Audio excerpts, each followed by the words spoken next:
including the Palestinian question. The agenda is adopted. In accordance with Rule 37 of the Council's Provisional Rules of Procedure, I invite the representative of Israel to participate in this meeting.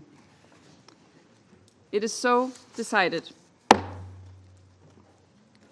I propose that the Council invite the permanent observer of the Observer State of Palestine to the United Nations to participate in this meeting in accordance with the Provisional Rules of Procedure and the previous practice in this regard. There being no objection, it is so decided. In accordance with Rule 39 of the Council's Provisional Rules of Procedure, I invite Mr. Tom Fletcher, Under-Secretary General for Humanitarian Affairs and Emergency Relief Coordinator, to participate in this meeting. It is so decided. In accordance with Rule 39 of the Council's Provisional Rules of Procedure, I also invite His Excellency Mr. Majid Abdulaziz, Permanent Observer of the League of Arab States to the United Nations, to participate in this meeting. It is so decided. The Security Council will now begin its consideration of item 2 of the agenda. I now give the floor to Mr. Tom Fletcher. Thank you, Madam President, and I welcome the opportunity to update the Security Council on the humanitarian crisis. Overnight, our worst fears materialized. Airstrikes resumed across the entire Gaza Strip. Unconfirmed reports of hundreds of people killed. New evacuation orders issued by Israeli forces, and once again, the people of Gaza living in abject fear. Modest gains made during the ceasefire destroyed. Humanitarian workers remain on the ground. I'm in close touch with them, ready to provide life-saving support to survivors and carry out our humanitarian mission. We must be allowed to do so. Last month, Madam President, I visited the occupied Palestinian territory and Israel to meet survivors, frontline workers, and authorities. In Israel, I met with survivors of the horrendous Hamas-led attacks on 7th of October at the Nir Oz kibbutz. I will never forget my visit there. 1 in 4 people killed or taken hostage. In the West Bank, I met with families whose homes were demolished and who faced daily threats of eviction and forcible displacement. And yet, compared to now, my trip coincided with some of Gaza's better recent days. A ceasefire was in place. Humanitarians were delivering hundreds of trucks every day, saving lives and restoring hope. We demonstrated that when we are allowed to do so, we can deliver aid at scale. Not anymore. Today, I'm distressed to report that in addition to the intense airstrikes that have resumed, since the 2nd of March, Israeli authorities have cut off the entry of all life-saving supplies, food, medicines, fuel, cooking gas, for 2.1 million people. Our repeated requests to collect aid sitting at Kerem Shalom crossing have been systematically rejected. Food is rotting and medicines are expiring. No further hostages have been released. Only medical evacuations and humanitarian staff rotations have continued. And even those came to a halt today. During the ceasefire, we surged support after more than a year of aid being placed on a drip feed. The suspension of aid and commercial materials is reversing that progress that we achieved during that brief period.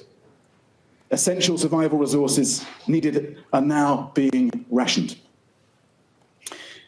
Israel has cut power to southern Gaza's desalination plant, limiting access to clean water for 600,000 people. The price of staples have surged.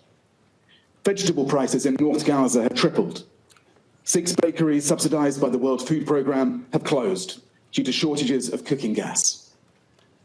The World Health Organization warns that public health risks remain very high, including for communicable diseases, from overcrowding and poor sanitation. This total blockade of life-saving aid, basic commodities, and commercial goods will have a disastrous impact on the people of Gaza, who remain dependent on the steady flow of assistance into the Strip. Madam President, as Gaza is cut off again, our ability to deliver assistance and basic services is becoming harder. Funding levels for the response are extremely low. We're seeing increasing restrictions being placed on NGO partners who are critical to the aid operation, not only in Gaza, but across the OPT. Since the Knesset legislation formally took effect on the 30th of January 2025, UNRWA international staff are no longer able to rotate in and out of Gaza. The amount of cash that humanitarian personnel can bring into Gaza has been further decreased to a half of previous levels, far below what is required to cover even basic expenses for a 6-week rotation. On the 9th of March, Israeli authorities introduced new registration rules for international NGOs delivering humanitarian aid to Palestinians in the OPT. If enforced, these would impose strict conditions and significantly disrupt aid operations. The Israeli Knesset is also considering a bill to impose considerable taxation on donations from third states to Israeli NGOs, including humanitarian and human rights groups. If implemented, this would further erode the number of partners with the capacity to implement protection interventions. Many Israeli NGOs are engaged on legal cases involving home demolitions and forced evictions. They also provide protective presence activities related to settler violence. We continue to give what remains inside Gaza to those most in need. We are trucking water where we can, providing reduced food rations, and distributing shelter items. We continue to support hospitals with supplies, emergency medical teams, and casualty evacuations to hospitals in Gaza. Our education partners report that about 631 temporary learning spaces are now operational throughout Gaza, supporting over 172,000 students. But we cannot sustain this for much longer unless the crossings are opened again for aid to enter. Madam President, the 42-day ceasefire proved what was possible. Aid delivery was enabled, and we scaled up quickly and effectively. 30 hostages and 8 deceased hostages and 583 Palestinian detainees were released during that period. Criminal activity in Gaza was brought under control, reducing the looting of humanitarian convoys by armed Palestinians. Over 4,000 trucks of aid per week entered Gaza. We reached over 2 million people, 540 water delivery points set up, 113,000 tents distributed to families by the UN humanitarian partners and others. Our polio vaccination targets were exceeded, reaching over 600,000 children. Maternity kits were expanded to support 5,000 births. Thousands of postpartum kits were distributed for mothers and newborns. It proves what's possible when we're allowed to do our job. We cannot and must not accept a return to pre-ceasefire conditions or the complete denial of humanitarian relief. Civilians must be protected. Their essential needs must be met. International law must be respected. Madam President, I also have grave concerns about the protection of civilians in the West Bank. The situation there is an urgent crisis that must be addressed with the necessary international attention. Since the start of this year, 95 Palestinians have been killed, including 17 children, and 869 have been injured, including 179 children. The Israeli military has renewed wide-scale operations in the northern West Bank, deploying tanks for the first time in 2 decades. 40,000 Palestinians have been displaced in these operations, including from refugee camps and cities. Civilian infrastructure has been extensively destroyed. In Area C, Palestinian communities continue to be coerced off their land by settlement expansion, settler violence, and home demolitions. Hundreds of Israeli settlers have launched large-scale attacks on Palestinian villages, burning homes and destroying property. Over 800 movement obstacles, including over 20 new road gates and checkpoint closures, are severely disrupting Palestinians' access to work, healthcare, and essential services. Restrictions by Israeli authorities continue to prevent thousands of Palestinian worshippers from reaching holy sites. Madam President, three things need to happen right now. First and foremost, humanitarian aid and commercial essentials must be allowed to enter Gaza. Blocking food, water, medicine for people who need them is unconscionable. It also goes against international humanitarian law and the provisional orders of the International Court of Justice. Second, we must renew the ceasefire. Over 48,000 Palestinians have been killed and thousands more are missing. Over 1,200 Israelis have been killed. Over 100,000 Palestinians are injured, many with life-changing wounds. The return to hostilities overnight must cease. The suffering of the people of the region must end. A renewed ceasefire is the best way of protecting civilians in Gaza, in the OPT, and in Israel, releasing hostages and detainees, and allowing aid and commercial supplies in. And third, the humanitarian response must be funded. We have received only 4% of what is needed. We don't even have enough to get through this quarter. In closing, I am reminded of a message I saw scrawled on a hospital whiteboard in Gaza, written by a doctor who was later killed. A message that has stuck with me. Whoever stays until the end will tell the story. We did what we could. Remember us. Madam President, colleagues on the Security Council, will we be able to say that we did what we could? Thank you. And I thank Mr. Fletcher for his briefing. I now give the floor to those council members who wish to make statements. I give the floor to the representative of Algeria. Madam President,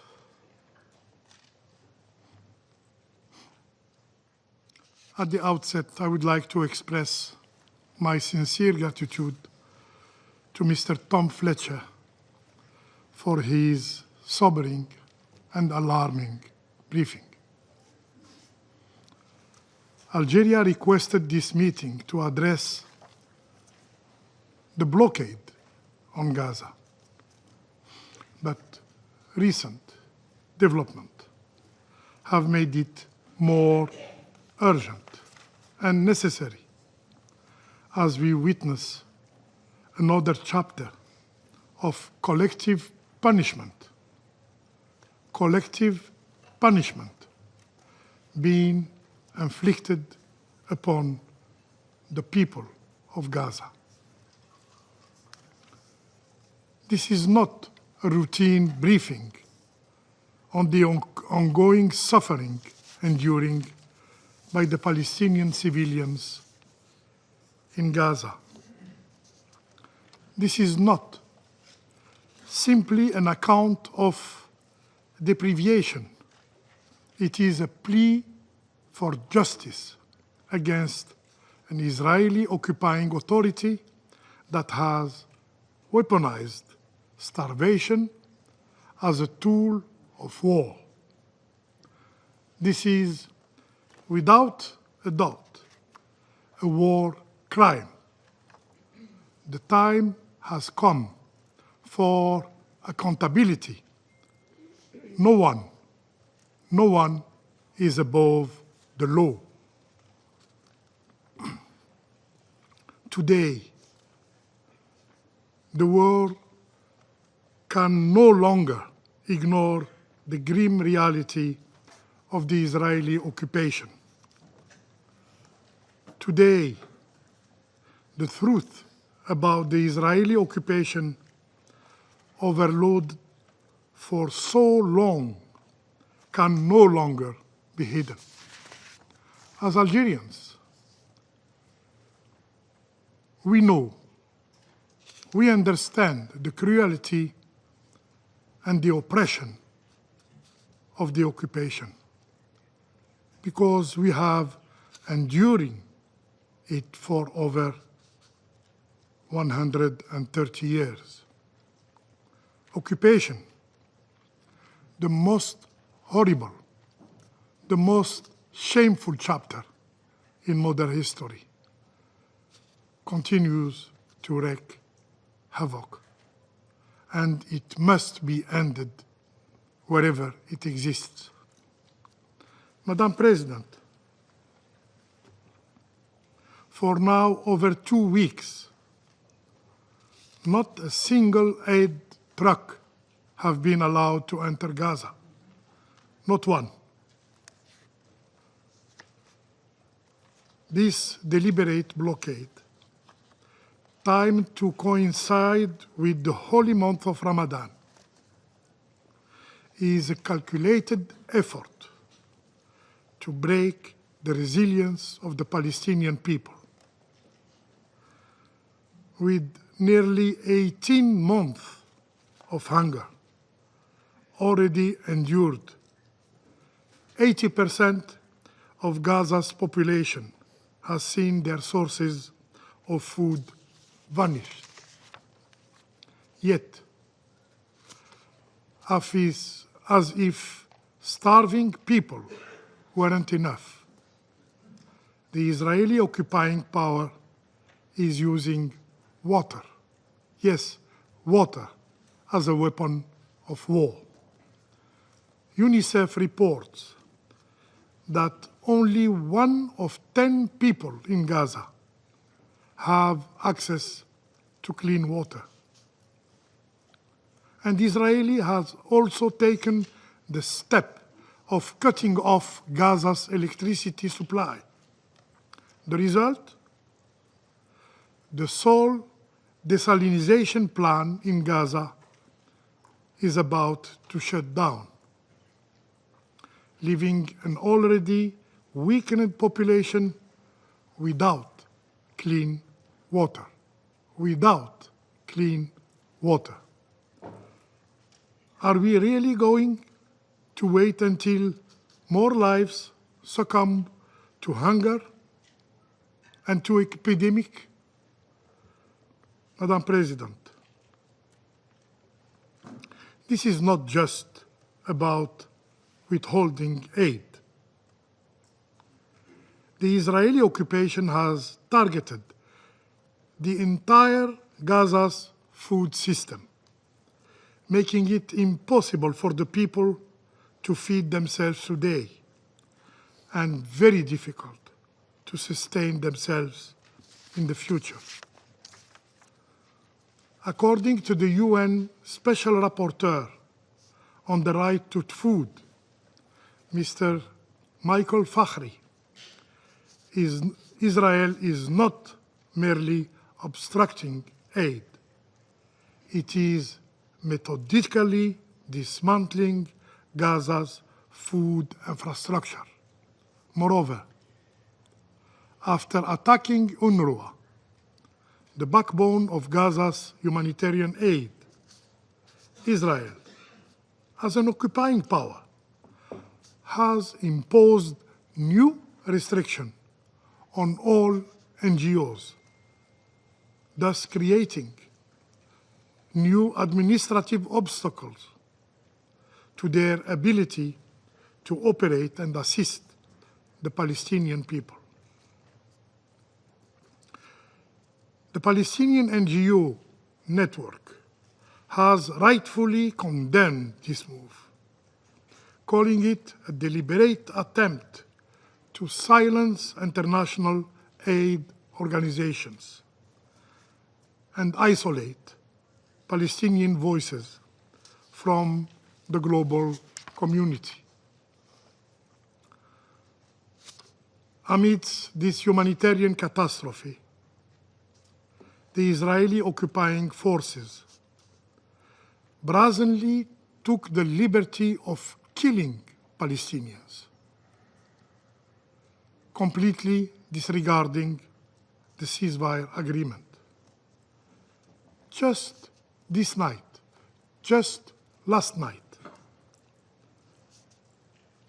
the Israeli forces have launched a series of indiscriminate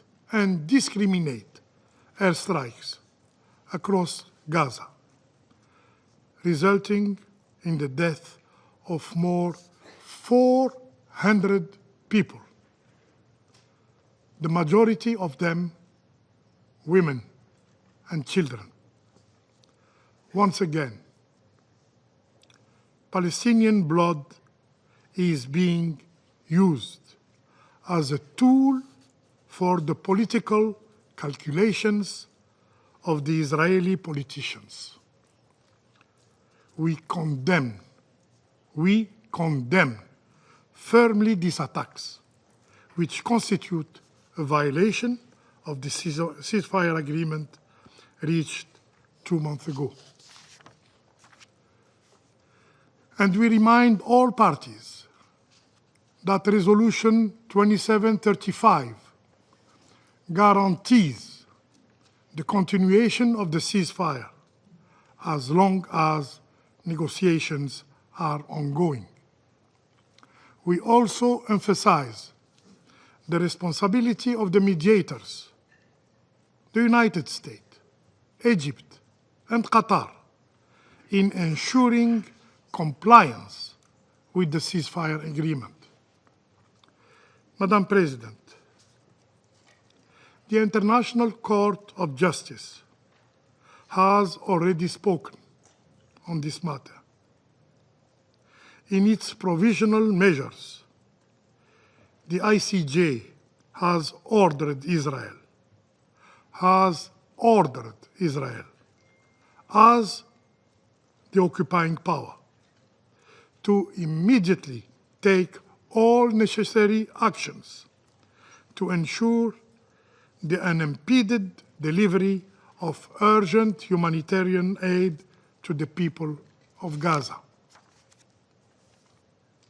This includes the provision of basic services such as food, water, electricity, fuel, medical care, and sanitation. This very council, in its resolutions, has called for safe and unhindered humanitarian access. Yet, the Israeli occupying power continue not only to ignore international law, including the resolutions adopted by this Council, but to kill indiscriminately innocent Palestinian civilians. Madam President, we wonder what those who consistently invoke a so-called Israel's right to self-defense will say in response to this cruelty, to these atrocities. In Gaza, we are witnessing the systematic degradation of human dignity, the deliberate stripping away of the right of life, the right to life, to food, to water, and to basic human dignity. In Gaza, we are witnessing the demise of the values and principles that should be the foundation of international order: equality, humanity, justice. In Gaza, we are witnessing a cowardice and brutality of the Israeli occupation that is in full display with no regard for innocent lives. Still silent, faced to these atrocities, the relevance of this Council is seriously questioned. Will it ever dare to take responsibility? Will it ever act to stop this genocide and preserve what remains, if any, of its credibility? I thank you.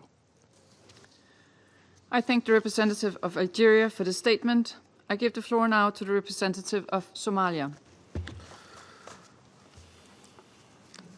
Thank you, Madam President. I wish to begin by thanking USG Fletcher for his sovereign briefings and on the latest development in Gaza. The scale of destruction and loss of life demands our immediate attention and action. The humanitarian catastrophe unfolding in Gaza has reached unprecedented level of severity. We express our profound concern about the inconceivable decisions on March 2nd to halt humanitarian aid in Gaza by Israel to a territory where over 2 million people, including 1 million children, are desperately struggling to survive.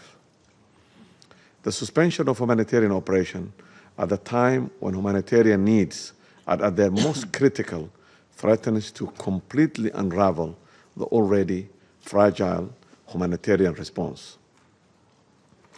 UNRWA's role is irreplaceable, and its services are indispensable for the survival of millions of Palestinians. We categorically reject Israel's use of starvation as weapons and any humanitarian attempt to use humanitarian aid as bargaining chip in ceasefire negotiations. This represents continuation of grave breach of international law and instrumentalization of humanitarian aid. As the Secretary General, Mr. Guterres, rightly stated, humanitarian aid is not negotiable.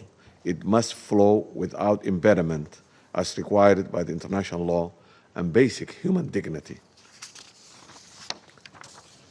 Israel, as occupying power, has the obligation under the international law to ensure civilian access essential goods services, including humanitarian assistance. We express our strongest condemnation of today's Israeli airstrike in Gaza that has claimed more than 400 innocent people, marking one of the deadliest days since the conflict began. Such indiscriminate attacks on civilian populations are not only morally indefensible, but constitutes serious violation of international humanitarian law.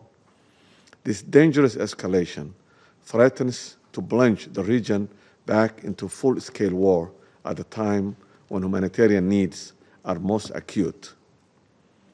We must address the escalating violence in the West Bank, where IDF operations have intensified dramatically, resulting in the numerous Palestinian casualties, including women and children.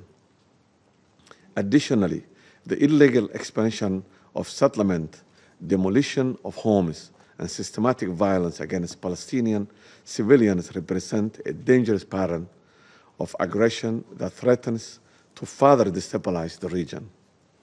A definitive ceasefire now is the first step to ensure the population, including women and children, are protected from further physical and psychological harm. In that vein, we underscore the paramount priority of fully implementing the ceasefire agreement in its second and third phases, while ensuring all parties, in particular Israel, honors its commitment in a manner consistent with international law obligations. On the occasion of the holy month of Ramadan, we call for the de-escalation across the occupied Palestinian territory, as well as an access for worshippers to blessed Al-Aqsa Mosque to free and safely perform their religious rituals in full preservation of the legal and historic status quo of the holy site in the occupied Jerusalem. The pursuit of just and a comprehensive peace remains our strategic imperative. In that regard, the end of the occupation and full recognition of a free, sovereign, independent Palestine with Al-Quds al-Sharif as its capital in accordance with the relevant resolutions remains the only sustainable option for the resolutions on this long-standing conflict. The international community must stand against any attempt to alter the demographic composition of forcibly displaced Palestinians from their camps and cities or annex any part of the West Bank or Gaza under any pretext. Such actions will constitute grave violations of international law and amount to ethnic cleansing. Madam President, as we deliberate in this chamber, people of Gaza, in particular children and women, are counting the hours until their next meal, if it comes at all. Mothers are rationing drops of water among their families while bombs are being dropped on their shelters. Medical workers are performing surgeries by using mobile phone lights. This is not just a crisis of resource, it's a crisis of our collective conscience. Let our decisions today reflect our humanity. It's our moral imperative to protect innocent lives and pursue justice and lasting peace in the region. I thank you. I thank the representative of Somalia for the statement. I give the floor now to the representative of Sierra Leone. Thank you, Madam President. Madam President, this meeting of the United Nations Security Council has been called to address the worsening humanitarian situation in the Gaza Strip following the humanitarian blockade imposed by the government of the State of Israel. With the devastating bombing across Gaza in the past 24 hours, it is evident that this meeting is being held when there is a direct violation of the ceasefire. Let me thank Under-Secretary General for Humanitarian Affairs and Emergency Relief Coordinator, Mr. Tom Fletcher, for his important and sobering briefing. Sierra Leone acknowledges the continued leadership of United Nations and the dedication of all humanitarian entities and personnel in responding to the dire humanitarian crisis in the Gaza Strip. The ceasefire agreement reached by the government of Israel and Hamas in January 2025 was a significant development, demonstrating the potential of good faith engagement and political will in achieving tangible progress. However, while the agreement reduced violence, its implementation has been marred by severe challenges that demanded urgent redress and continued engagement. Madam President, colleagues, most critically, for over 2 weeks, the government of Israel completely suspended the entry of humanitarian aid and commercial supplies into the Gaza Strip. The consequences of this blockade have been devastating, deepening the suffering of civilians and exacerbating an already dire humanitarian crisis.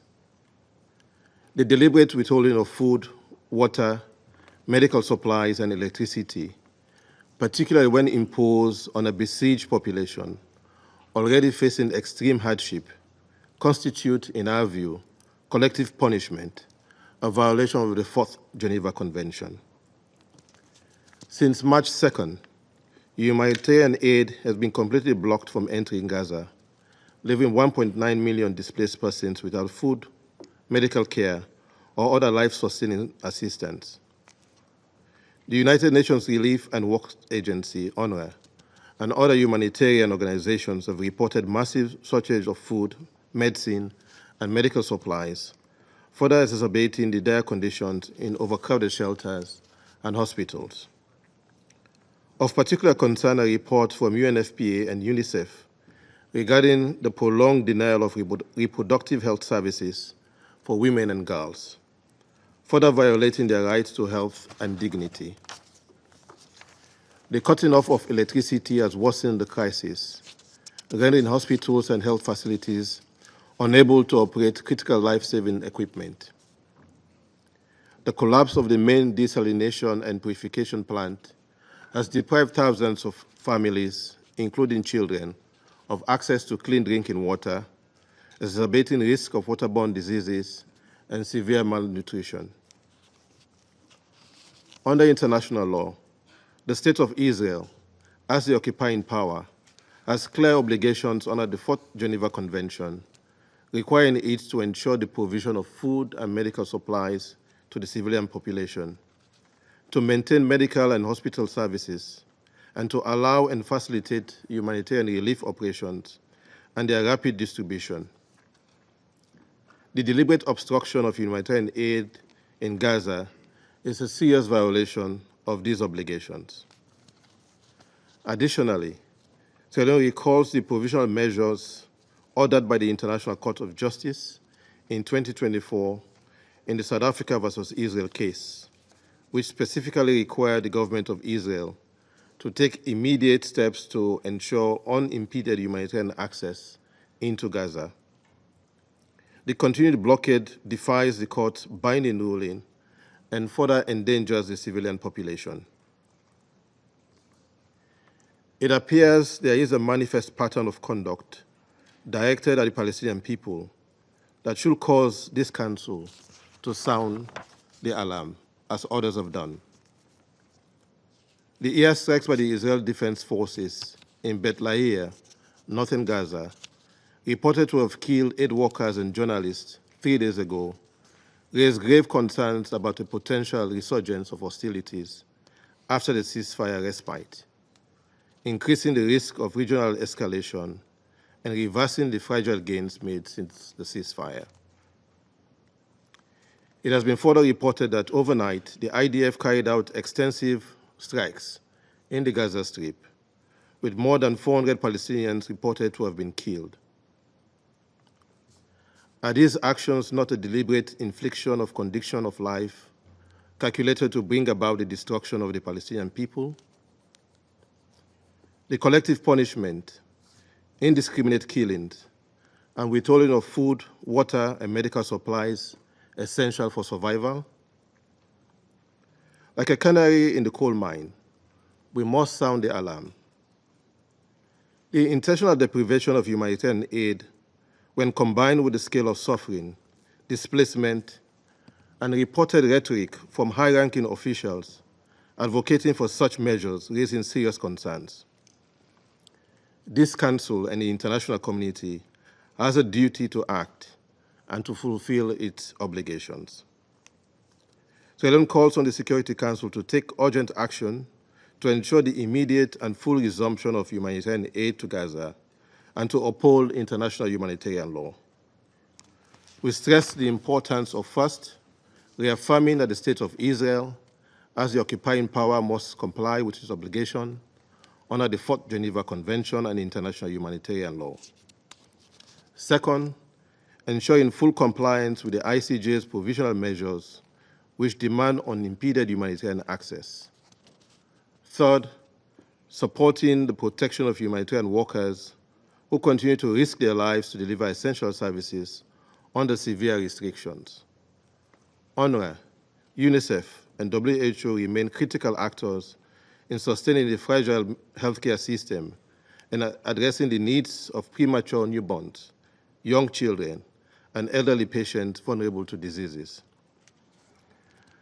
As USG Tom Fletcher said, we must return to the ceasefire. Madam President, Sierra Leone condemned at the first occasion the brutal acts of terror committed by Hamas and other armed groups against Israeli civilians on 7 October 2023.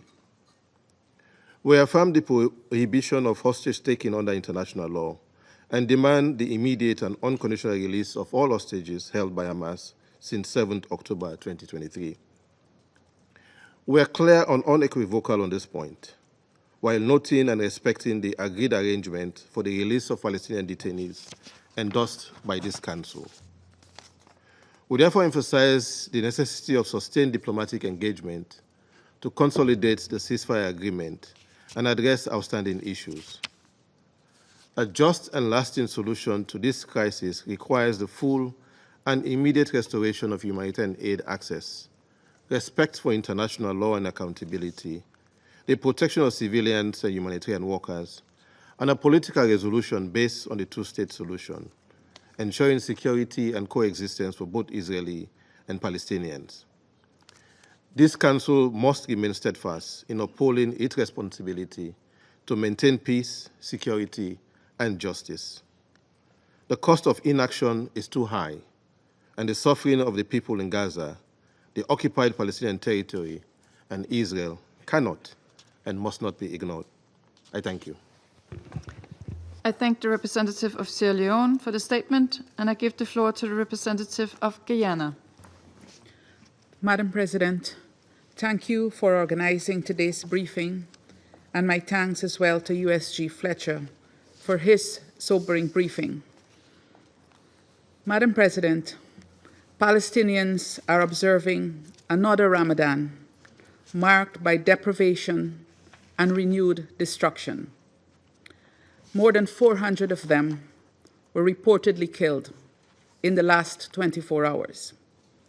It is ironic that in this holy month when Muslims across the world seek to grow in moral probity, Palestinians are confronted with more suffering brought about by an apparent paucity of humanity and compassion. The past 3 weeks have seen a rollback of the humanitarian progress made over the previous 6 weeks, following the ceasefire deal brokered by Egypt, Qatar, and the United States. With the pause of the Israeli offensive in Gaza and the easing of several restrictions on humanitarian assistance, Palestinians, and indeed the international community, were hopeful that the situation would progressively improve, culminating at some point in a full recovery for Gaza. Guyana is therefore very disappointed that a decision was taken to halt humanitarian aid into Gaza since March 2nd on account of a deadlock in the negotiations between Israel and Hamas. This decision is illegal, since Israel is obligated under international law not to deprive civilians of the goods and services essential for their survival. Guyana is further disappointed that Palestinian civilians are again being made to walk the path of war, which has ravaged their lives and their land for over 15 months. Guyana calls on this Council to take the necessary action to prevent a repeat of the catastrophe which Gaza has endured for more than a year. Coupled with this new offensive, the ongoing aid blockade has placed Palestinians in an extremely precarious situation, as we have heard from USG Fletcher. Guyana calls on Israel to lift the ban on the entry of aid into Gaza, in keeping with its obligations under international humanitarian law. As asserted by the World Food Programme, and I quote, "Unimpeded humanitarian access is the only means of survival for many families," unquote. We therefore call for full respect for their right to life. We further call on Israel and Hamas to prioritize the lives and well-being of civilians and to urgently reach agreement on the next phase of the ceasefire deal and ultimately on a permanent ceasefire.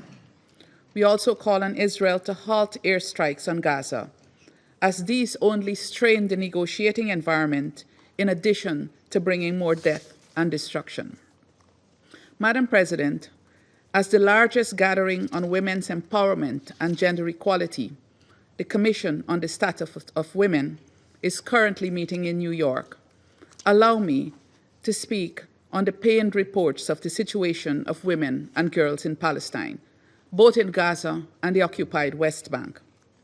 We have taken note of the 13th March report of the Independent International Commission of Inquiry on the occupied Palestinian territory, including East Jerusalem, on Israel's systematic use of sexual, reproductive, and other forms of gender-based violence since 7th October 2023. The report has elaborated the disproportionate impact of the war on Palestinian women and girls, who continue to bear the brunt of the decisions taken by those in power. Civilian women and girls have been reportedly targeted directly.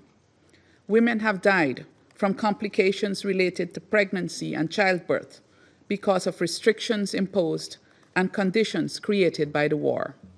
Their access to adequate health care, including reproductive health care, have been severely curtailed. The combination of starvation, denial of humanitarian assistance, destruction of Gaza's healthcare system, and lack of access to water and sanitation has caused severe reproductive harms to women, impacting all aspects of reproduction, including pregnancy, childbirth, postpartum recovery, and lactation. Further, women and girls are enduring conditions that severely limit their ability to manage postpartum bleeding and menstruation hygienically and with dignity. The mantra of no one left behind rings hollow when Palestinian women and girls see their rights trampled upon daily, and the very basic of necessities for female hygiene, which many of us take for granted, such as sanitary napkins and water, become a luxury. Madam President, one of the most painful realizations is all of this is happening in the 21st century. With all the international legal advances made for the protection and promotion of the rights of women and girls, the situation in Palestine should never have reached these proportions. The situation of children is equally distressing, Madam President. As reported by UNICEF, without aid entering the Gaza Strip, roughly 1 million children are again living without the very basics they need to survive. Madam President, dear colleagues, the people in Gaza continue to suffer because of political decisions that they had no part in making. These decisions will be felt for years, even decades, by innocent people who will still be grappling with the socioeconomic, physical, and psychological impacts of this war, long after the guns have gone silent. In fact, this is a double tragedy, since the people of Israel will also continue to grapple with the consequences of a decades-old war that keeps pitting them against people who, just like themselves, dream of peace. Guyana's singular appeal to the parties is to prioritize peace for the people of Palestine and the people of Israel.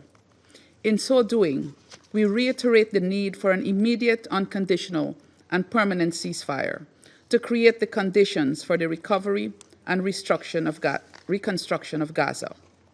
Guyana again calls on Israel to lift its illegal blockade of aid into the Gaza Strip, to facilitate the easing of the dire humanitarian situation, and on the international community to scale up its humanitarian assistance.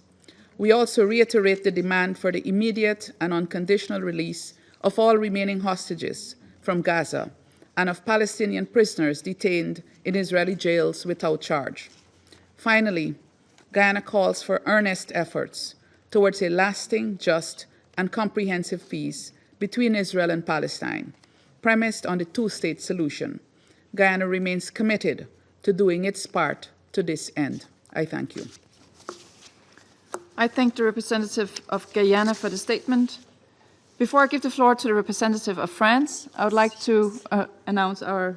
Sorry, I'm sorry, I'm wrong here. So I now give the floor to the representative of the United States. Thank you.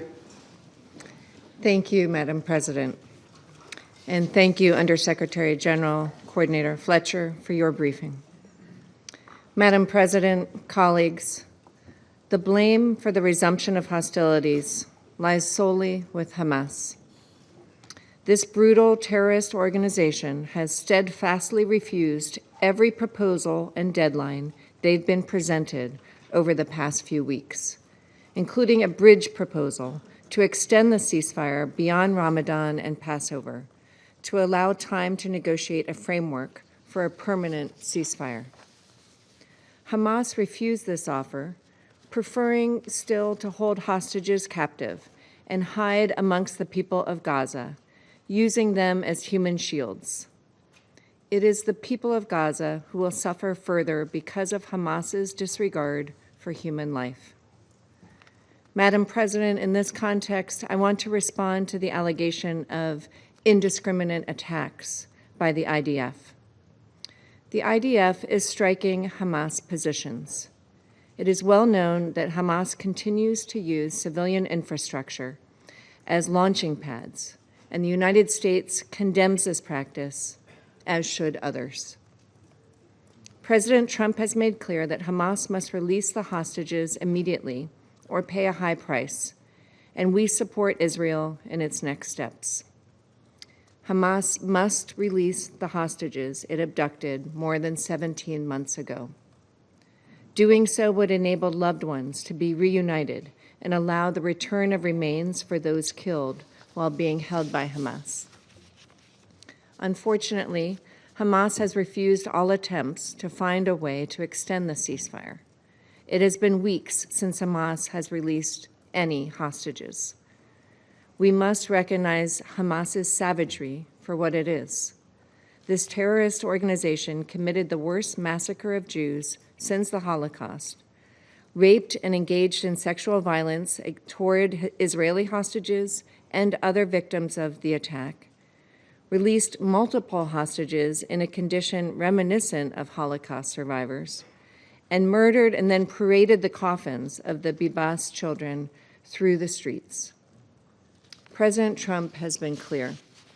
All of the remaining 59 hostages, including New Jersey resident Idan Alexander and the bodies of 4 Americans murdered by Hamas, Itai Chen, Gadi Haggai, Judy Weinstein Haggai, and Omer Nutra, must be immediately released. Behind every terrorist group like Hamas or Palestinian Islamic Jihad, behind every act of violence, behind everything that threatens peace and stability for the millions of people who call this region home, is Iran. The countries of the Middle East have an historic opportunity to reshape their region in a way that affords all its people a better path forward. Stronger ties between Israel and its neighbors offer an alternative to Iran's malign influence and state sponsorship of terror. The United States will do its part with our Arab partners to work toward a durable solution to the conflict and create a more prosperous future for the region's people. Thank you. I thank the representative of the United States for the statement. I will now try again to welcome our new colleague, Ambassador Jérôme Bonafont, who's the new permanent representative of France to the Security Council. We look forward to working together. You have the floor. Thank you, Madam President, and thank you for your words of welcome. I'll try to be as good as Nicolas de Rivière, my predecessor. He told me that he very much appreciated his work in the Council and the cooperation with members. We would like to thank the coordinator for his briefing, and we'd like to thank all humanitarian actors working to help the population affected by the humanitarian situation. Madam President, Tom Fletcher said this: the humanitarian situation in the Gaza Strip, it has once again become disastrous. Nothing can be added to this description. We hope that we won't have to say this again. Well, we hope that, but reality now means that we have to. France condemns the Israeli strikes carried out yesterday in the Gaza Strip that have already led to hundreds of civilian victims. We call for an immediate end to hostilities, which compromises the efforts to release the hostages and threatens the lives of the civilian population in Gaza. All parties must respect the ceasefire comprehensively and engage in good faith negotiations in order to make the ceasefire permanent. and continue with the January agreement. We call upon the Israeli authorities to ensure the permanent protection of all civilians and to re-establish access to water and electricity, as well as to immediately lift obstacles to the entry of humanitarian aid in Gaza. We reiterate our call for the unconditional release of all hostages still detained in Gaza. France also expresses its concern with regard to the situation for the civilians in the West Bank, particularly forced displacement. We call upon the Israeli authorities to show the greatest restraint in the use of force and to ensure, according to international humanitarian law, the protection of the civilian population and enable the rapid return to those civilians that have been displaced. International humanitarian law must fully apply. We welcome the work of the agencies, funds and programs of the United Nations, including UNRWA, in assisting the population. Madam President, it is imperative that all of the hostages be released without condition in accordance with international law and what this Council has so many times demanded. Hamas must put an end to the degrading and humiliating treatment inflicted on the hostages. And France continues to stand in solidarity with the hostages and the Israeli people in the face of the trauma they have suffered. We will always condemn the terrorist, barbarous attacks committed by Hamas and other terrorist groups on the 7th of October 2023, which constitute the worst anti-Semitic massacre since the Shoah. We will never cease to condemn the sexual violence committed by these terrorist groups. The Council must do the same. France welcomes the tireless efforts of the United States, Qatar, and Egypt in facilitating negotiations for continuing the ceasefire and the release of hostages. I referred to this previously. Hostilities in Gaza must end and lead to lasting peace. France welcomes the proposal for Gaza reconstruction put forward by the member states of the Arab League at the Cairo summit on the 4th of March last, and we would call upon all parties to build on the strengths of this plan in order to progress, particularly in the area of security and governance. This plan must exclude Hamas from governance in Gaza. The movement must be disarmed and it must provide solid security guarantees to Israel. The future of Gaza must go hand in hand with a global political resolution of the Israeli-Palestinian conflict. And it is with this goal in mind that France in June 2025 will co-chair with Saudi Arabia an international conference on the implementation of the two-state solution, Israel and Palestine, here in New York. This is the only path that will allow Israelis and Palestinians to live side by side in peace and security. But for the moment, what is urgent is to stop the bombing, resume humanitarian aid, and to release in dignity all of the hostages. I thank you. The representative of France for the statement, and now give the floor to the representative of Panama. Muchas gracias. Thank you very much, Madam President, for convening this meeting. And thanks to Mr. Tom Fletcher, Under Secretary General for Humanitarian Affairs and Emergency Relief Coordinator, OCHA, for his detailed report. This meeting is being held in a context of profound concern, given the deterioration of the humanitarian situation in the Gaza Strip following the recent restrictions on the entry of humanitarian assistance. We deeply regret the worsening of the always sensitive ceasefire that had provided temporary relief to the civilian population. It's urgent now that efforts be resumed, all necessary efforts to restore calm and enable safe access of assistance to those that need it so much. Since the 1st of March, the closure of the border crossings has prevented the entry of humanitarian assistance, leading to serious scarcity of food, medicines and fuel. This has endangered thousands of people who for so long have depended on humanitarian assistance to survive, in particular during this period of the holy month of Ramadan, which should be a time of peace and reflection. As indicated by the World Food Programme, in the 42 days of the ceasefire, it was possible to deliver more than 40,000 metric tons of food to Gaza, providing vital assistance to 1.3 million people. Nevertheless, since the recent closure of the crossings, it has not been possible to deliver new assistance.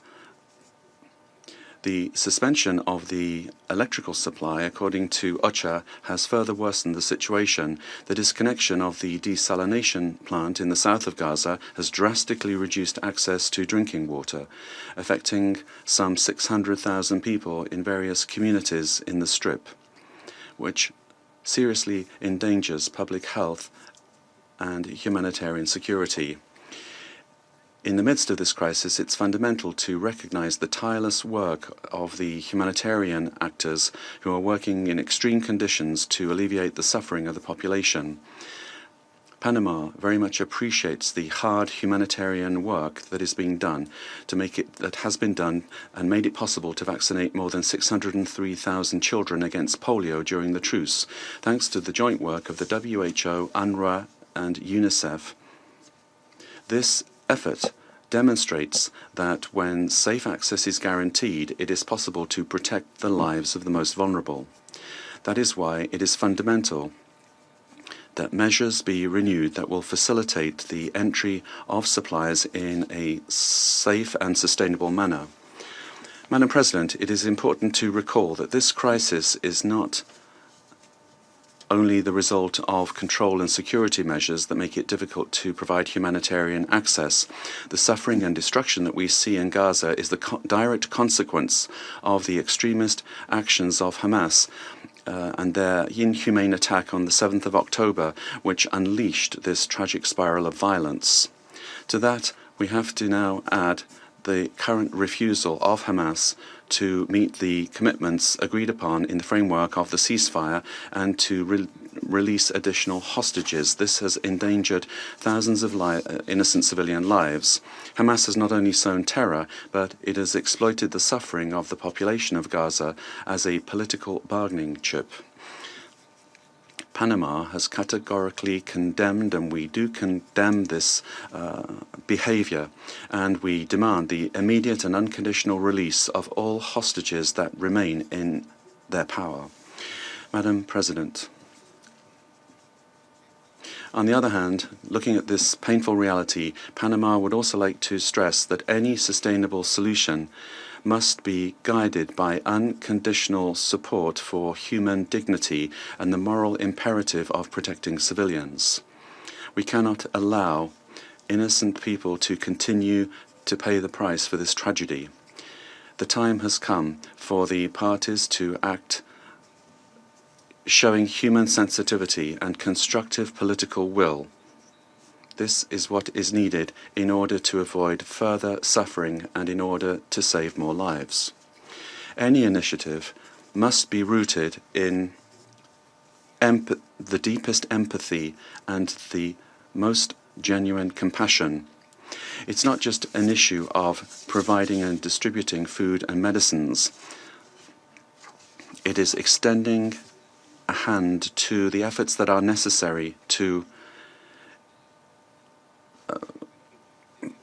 ensure that a hand can be extended to those that are clinging on to life, restoring their hope so that they can believe that a better tomorrow is possible.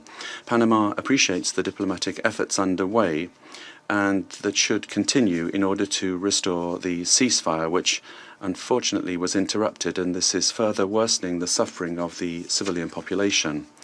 These efforts must be resumed and intensified in order to ensure the continuity of the agreements that led to the ceasefire, which now unfortunately has been interrupted. And all facets of the agreement must be implemented fully. Dialogue and mediation must be resumed in order to guarantee the full and immediate and unconditional release of the hostages and safe and uninterrupted access to humanitarian assistance. Thank you very much. I thank the representative of Panama for the statement. I now give the floor to the representative of the Russian Federation. Спасибо, госпожа. Thank you, Madam President. We would like to thank the Undersecretary General for Humanitarian Affairs, Mr. Tom Fletcher. Thank him for a detailed briefing on the current situation in Gaza, which is a man-made human catastrophe. When the delegation of Algeria and Somalia has asked for the briefing today so as to discuss the deteriorating humanitarian situation in Gaza, they probably could not have thought that on the eve of a meeting the situation will worsen even further and all ceasefire agreements will basically have come to naught. In the evening on the 18th of March, the Israeli aviation resumed airstrikes against Gaza, which resulted in new victims. We have information of more than 400 people dead, and that the IDF is preparing for a land operation in the Strip. This way, the ceasefire regime was violated, and the tragedy of Palestinian civilians have taken on a new dimension. This tragedy is unfolding in front of our very eyes for a year and a half. And in the course of the military operation by Israel, there's basically nothing left of the Strip except for the smoldering ruins. And the number of Gaza civilians who have died is more than 48,000. The humanitarian crisis in the Strip has become truly biblical in nature, and this is supported by the assessments today of the UN humanitarians. The hospitals and basically the basic infrastructure is destroyed. Hundreds of thousands of people in Gaza are surviving out in the open, out in the street amongst rubble. There's an acute shortage of food. There is no sanitation and the absence of basic goods. At the same time, the people who are in desperation have no idea what tomorrow will bring, whether the military activities will stop or someone is going to rebuild their houses and how their children are going to survive. Those issues today, unfortunately, are sounding even more urgently because what was being done by Israel has thrown us back into uncertainty. And this is covering not only the Palestinians, but also those who are waiting for hostages to come back to Israel.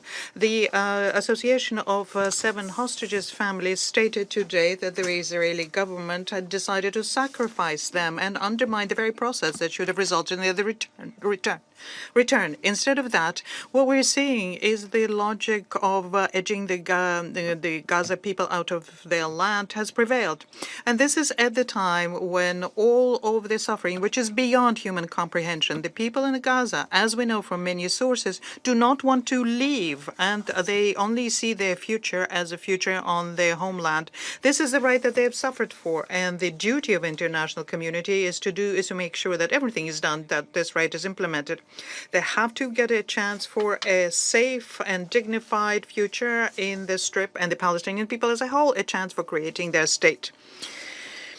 Madam President, distinguished colleagues, under the current circumstances, the Security Council has to do everything possible to make sure that there is a resumption of ceasefire as quickly as possible and that there is a resumption of the implementation of the agreement between Israel and Hamas.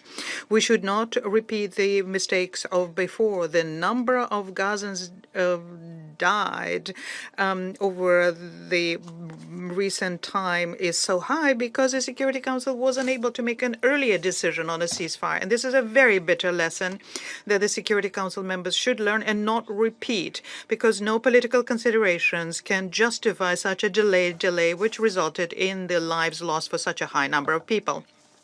Since from 19th January to the 2nd of March, when the agreements between Israel and Hamas took into force, the people of Gaza saw a glimmer of hope because the access was unblocked, there was greater humanitarian activity, and the UN system bodies reported of greater supplies and the window of opportunity, despite the fact that there were low chance for further deals implementation.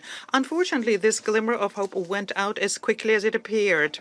West Jerusalem once again tightened the screws, and for 2 weeks now, the people in Gaza have been facing a blockade, and there are no prospects for it being lifted. Today, the blockade has become even more inhumane. The authorities of Israel are obstructing the work of international humanitarian organizations and agencies. They prohibit any humanitarian supplies and commercial goods coming in, and they're dooming the people in Gaza to further suffering. As far as we can say, the crossings have been closed altogether today. cutting off the power on the 9th of March from the desalination plant, and my colleagues mentioned that, that is yet another instance of a blatant disregard to international humanitarian law on the part of West Jerusalem. This decision, by the way, is of no military import, but it brings hundreds of thousands of people to the brink of death because they have no access to clean drinking water. Give it some thought, please. Today, only 1 out of every 10 people in the Strip can have access to clean drinking water. The consequences of such a situation will be catastrophic, inter alia, because under these conditions there's a great risk of widespread infectious diseases. On the other hand, providing medical assistance, as we can see, are basically absent in the Strip. Madam President.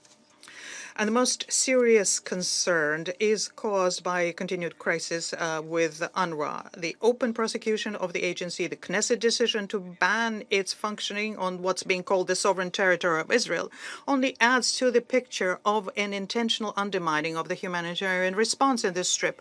It's impossible to argue with how important UNRWA is for the refugees, nor can one deny that this is the UN body that's playing an irreplaceable role in providing assistance to the people in Gaza.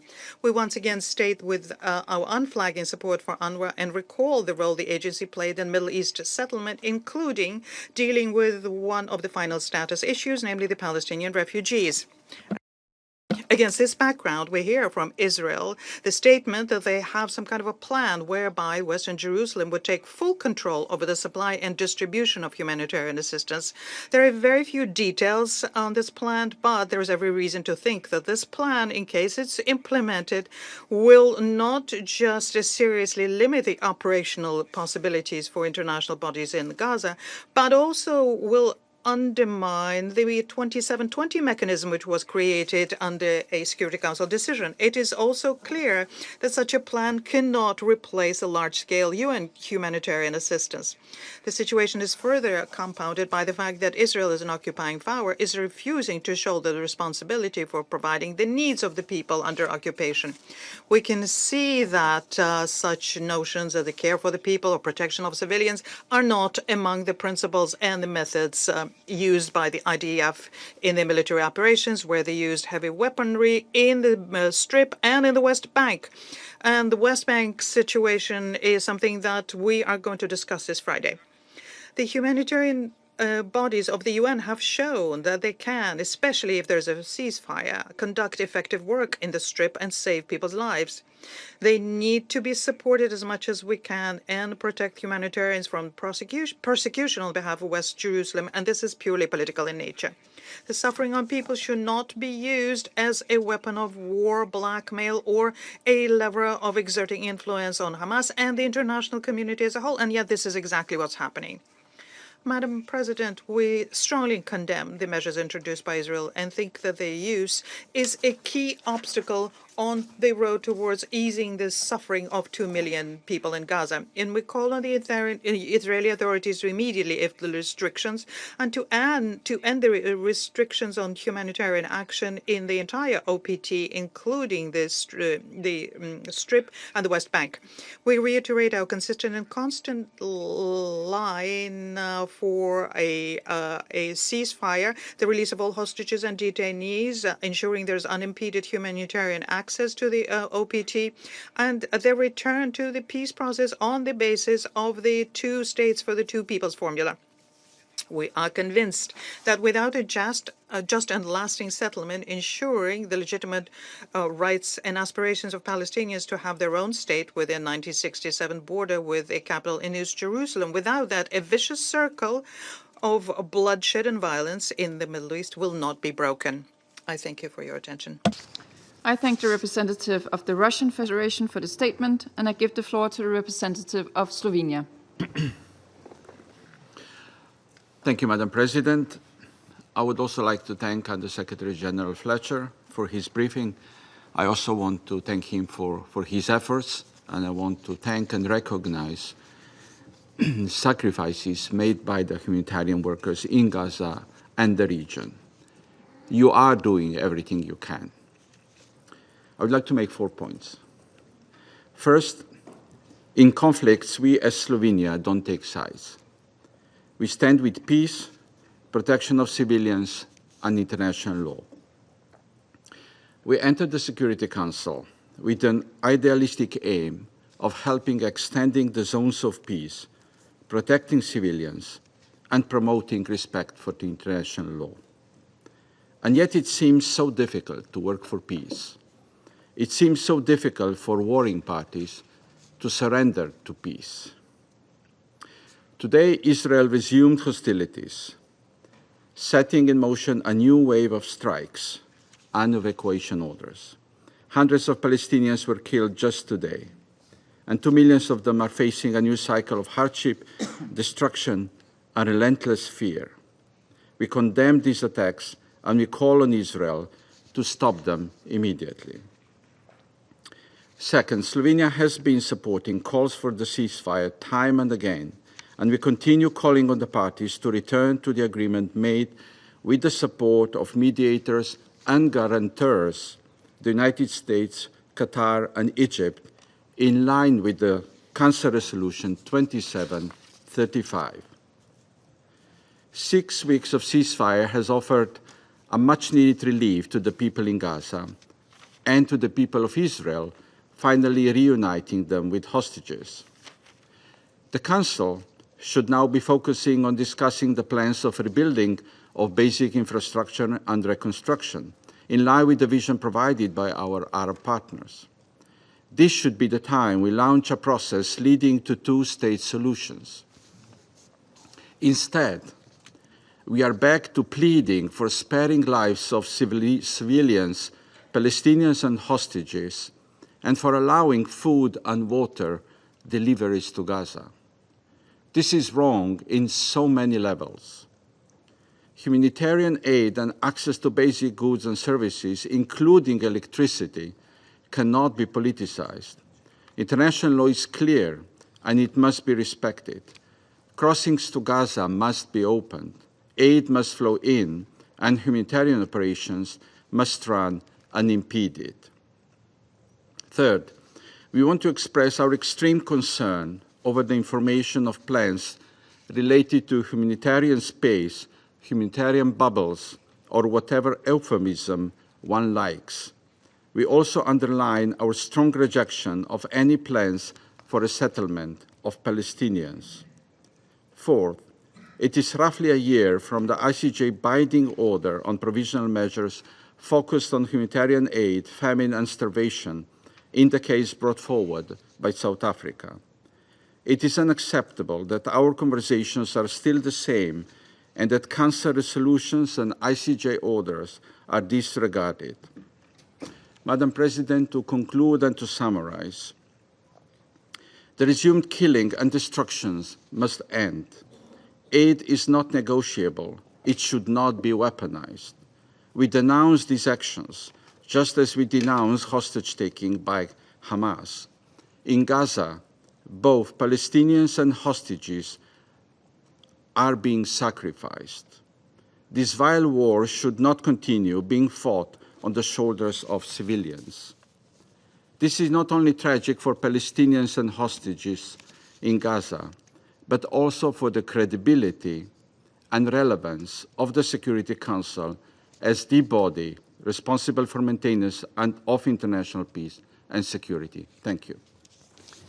I thank the representative of Slovenia for the statement, and I give the floor to the representative of the United Kingdom. Thank you, President. And thank you, USG Fletcher, for your sobering briefing. I also want to thank Algeria and Somalia for calling this meeting, an initiative which the UK fully supports, considering the alarming humanitarian situation. President, this meeting comes at a critical moment. As my Foreign Secretary has said, the civilian casualties from Israeli strikes overnight are appalling. I want to be clear. A return to fighting will only result in the deaths of more Palestinian civilians, Israeli hostages, and IDF soldiers. This conflict cannot be resolved through military means. We want to see the ceasefire re-established as soon as possible. The humanitarian situation in Gaza was already catastrophic. After 17 days, Israel continues to block all aid entering Gaza.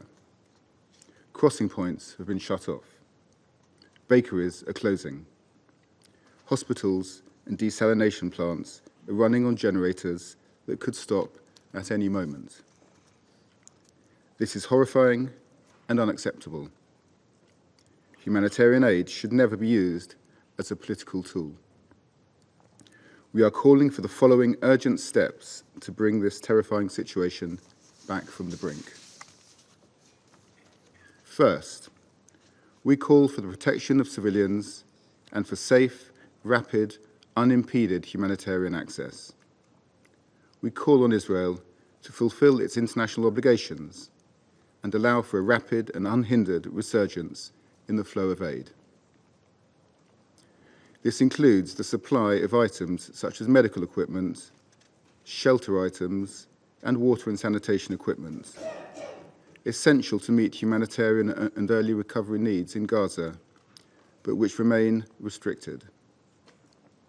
Failure to deliver this not only risks undoing the vital humanitarian progress made during Phase 1 of the ceasefire agreement, it also risks violating international humanitarian law.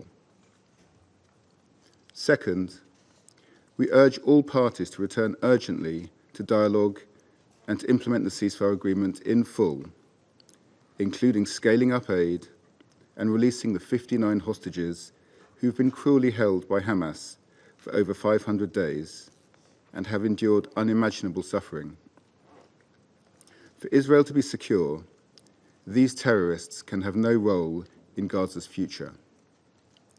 But cutting off aid and resuming the fighting is not a means to this end. Finally, we reiterate that civilians of Gaza who've suffered so much must be allowed to return to their homes and rebuild their lives. Colleagues, we urge all parties to return to the ceasefire deal and get back to the path of peace. A negotiated two-state solution is the best way to ensure long-term security for both Israelis and Palestinians. I thank you. I thank the representative of the United Kingdom for the statement, and I give the floor to the representative of Greece. Thank you, Madam President, for responding to this urgent meeting request, and to USG Tom Fletcher for his sobering briefing. Colleagues, Middle East currently stands at a turning point, and the long-awaited ceasefire and hostage release agreement in Gaza was a great example of what could be achieved through political will. We are seriously alarmed by the resumption of hostilities in Gaza and the new huge death toll, and we call on all parties to show restraint and resume the ceasefire talks. Following the profound shock of October 7, 2023, Greece maintained a principled stance. We express our condemnation of Hamas terrorist attack and the ongoing detention and cruel treatment of the hostages, and we reiterated our demand for the immediate and unconditional release. The people of Gaza have endured a second winter under extremely difficult circumstances. Tom Fletcher today and other briefers who have preceded him in this council have tried to describe living conditions almost beyond our comprehension. We echo the calls for humanitarian aid to flow back to Gaza immediately and the crossings to open as soon as possible. Reports by OCHA and the World Food Programme of the inability to transport food supplies into Gaza due to the closure of all border crossing points is of utmost concern. The suffering of the civilian population must come to an end. We call on Israel to allow and facilitate the safe, unconditional, massive and unhindered delivery of humanitarian aid at scale and restore access to electricity and water, as well as to ensure the protection of civilians and other protected persons, including humanitarian workers, in line with international humanitarian law. Millions are in urgent need of primary health services, education and shelter, as Gaza territory has been reduced to rubble. Thousands of children were left dead, injured, separated from their families, and internally displaced. Hence, the unhindered and continuous flow of aid into all parts of Gaza should remain a priority. UNRWA's role remains pivotal and indispensable. We support all efforts to ensure that humanitarian aid reaches Gaza and have consistently supported the Cypriot-Amalthea Maritime Corridor and other initiatives in this regard.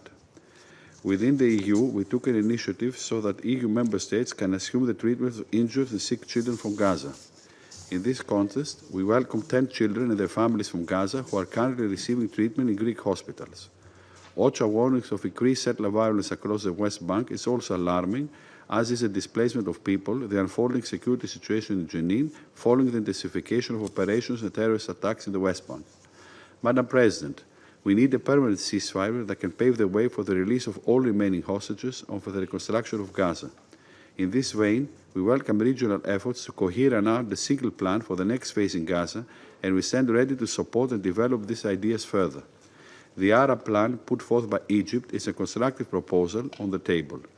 We are clear that any plan must not have no role for Hamas, must ensure Israel's security, must not displace Palestinians from Gaza. Any scenario of displacements would jeopardize regional stability and security, and it would undermine the prospect of achieving the two-state solution. Reconstruction efforts should also include governance and security arrangements, while ensuring the leading role of an empowered and informed Palestinian Authority in this process, capable of exerting effective governance over the West Bank and Gaza. It should also be ensured that Hamas will be excluded for any planning on the day after in Gaza, and that it will never pose a threat to Israel's security. For this to happen, though, the Palestinian Authority needs to be supported financially and institutionally, and Greece remains committed to providing assistance in this direction. Madam President, the political process must remain as a core objective of our collective efforts. We support the creation of a sovereign Palestinian state on the basis of the two-state solution, according to the relevant Security Council resolutions. I thank you. I thank the representative of Greece for the statement, and I give the floor now to the representative of Pakistan. I thank you, Madam President. First of all, I'd like to extend a warm welcome to our new colleague from France. And we thank Under-Secretary General Tom Fletcher for his very sobering briefing on the humanitarian situation in Gaza and the occupied Palestinian territories. Madam President, we are at another tragic milestone in the war in Gaza and the occupied Palestinian territories. This war and the manner in which the Security Council and the international community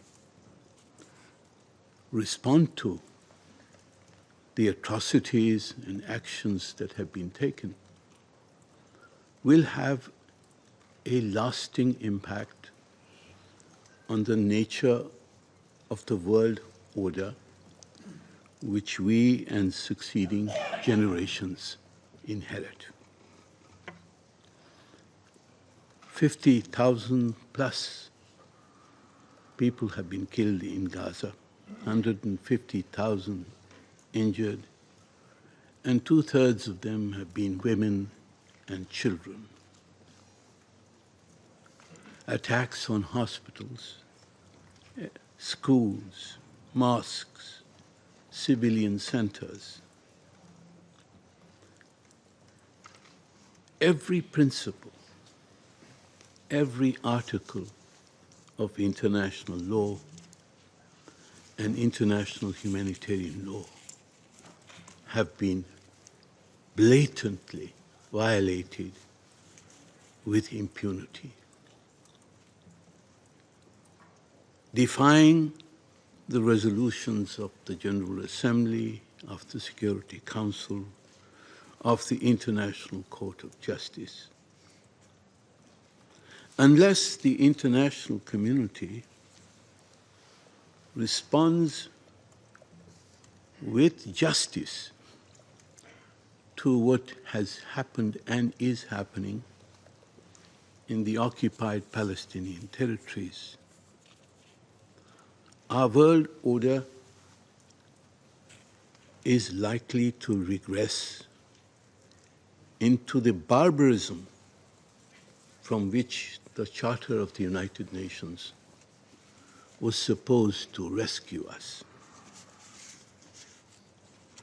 Madam President, the agreement of 15th January for a ceasefire, for a three-phase ceasefire, offered a sliver of hope for the Palestinian people, for the Israeli people, and for the world community. Phase one of that agreement was implemented, and serious consideration was continuing for the negotiation, elaboration, and implementation of phase 2 and 3 of the agreement as outlined in Resolution 2735 of the Security Council. The Arab and OIC Reconstruction and Peace Plan was under consideration in capitals. It offered a road to peace. But obviously, this glimmer of hope and hope for peace was not to the liking of the extremist leaders who rule Israel today. They see their survival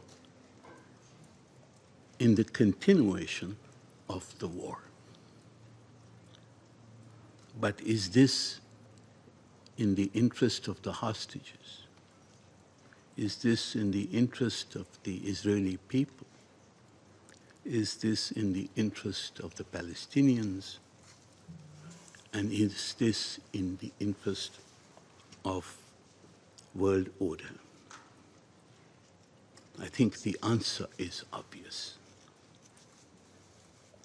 The first tactic to erode the ceasefire agreement was the imposition of the humanitarian blockade, an attempt to extort concessions beyond the ceasefire agreement of 15th of January. Blocking trucks, cutting off electricity and water, restricting NGOs, preventing access for Muslims to access the holy Al-Aqsa Mosque during the holy month of Ramadan. These are all tactics of the oppressor. And now they have escalated to blatantly violate the ceasefire and resume attacks against the helpless Palestinians in Gaza who were just returning to rebuild their homes. 400, mostly men, mostly women and children were killed just last night. And if this bombing and artillery attacks continue, hundreds more may be dying as we speak. The Security Council's response must be clear, must be quick, and must be just. Firstly, we must demand a halt to the Israeli attacks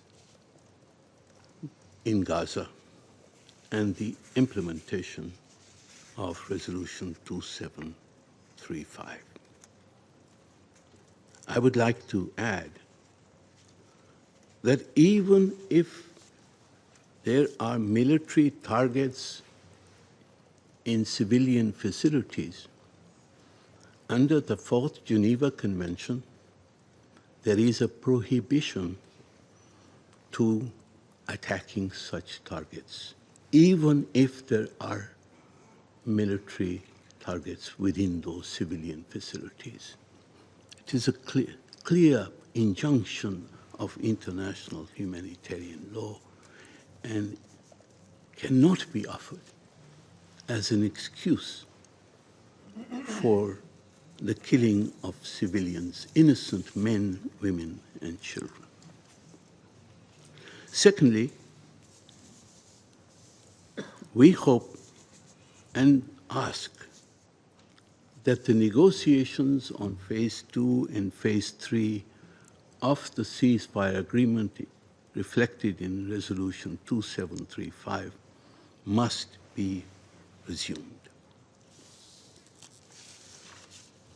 We call for full implementation of all phases of the Gaza ceasefire agreement, including permanent and comprehensive cessation of Israeli hostilities, return of displaced persons to their homes, withdrawal of Israeli forces, opening all crossings, adequate humanitarian access to all parts of the Gaza Strip, and a comprehensive reconstruction plan for Gaza.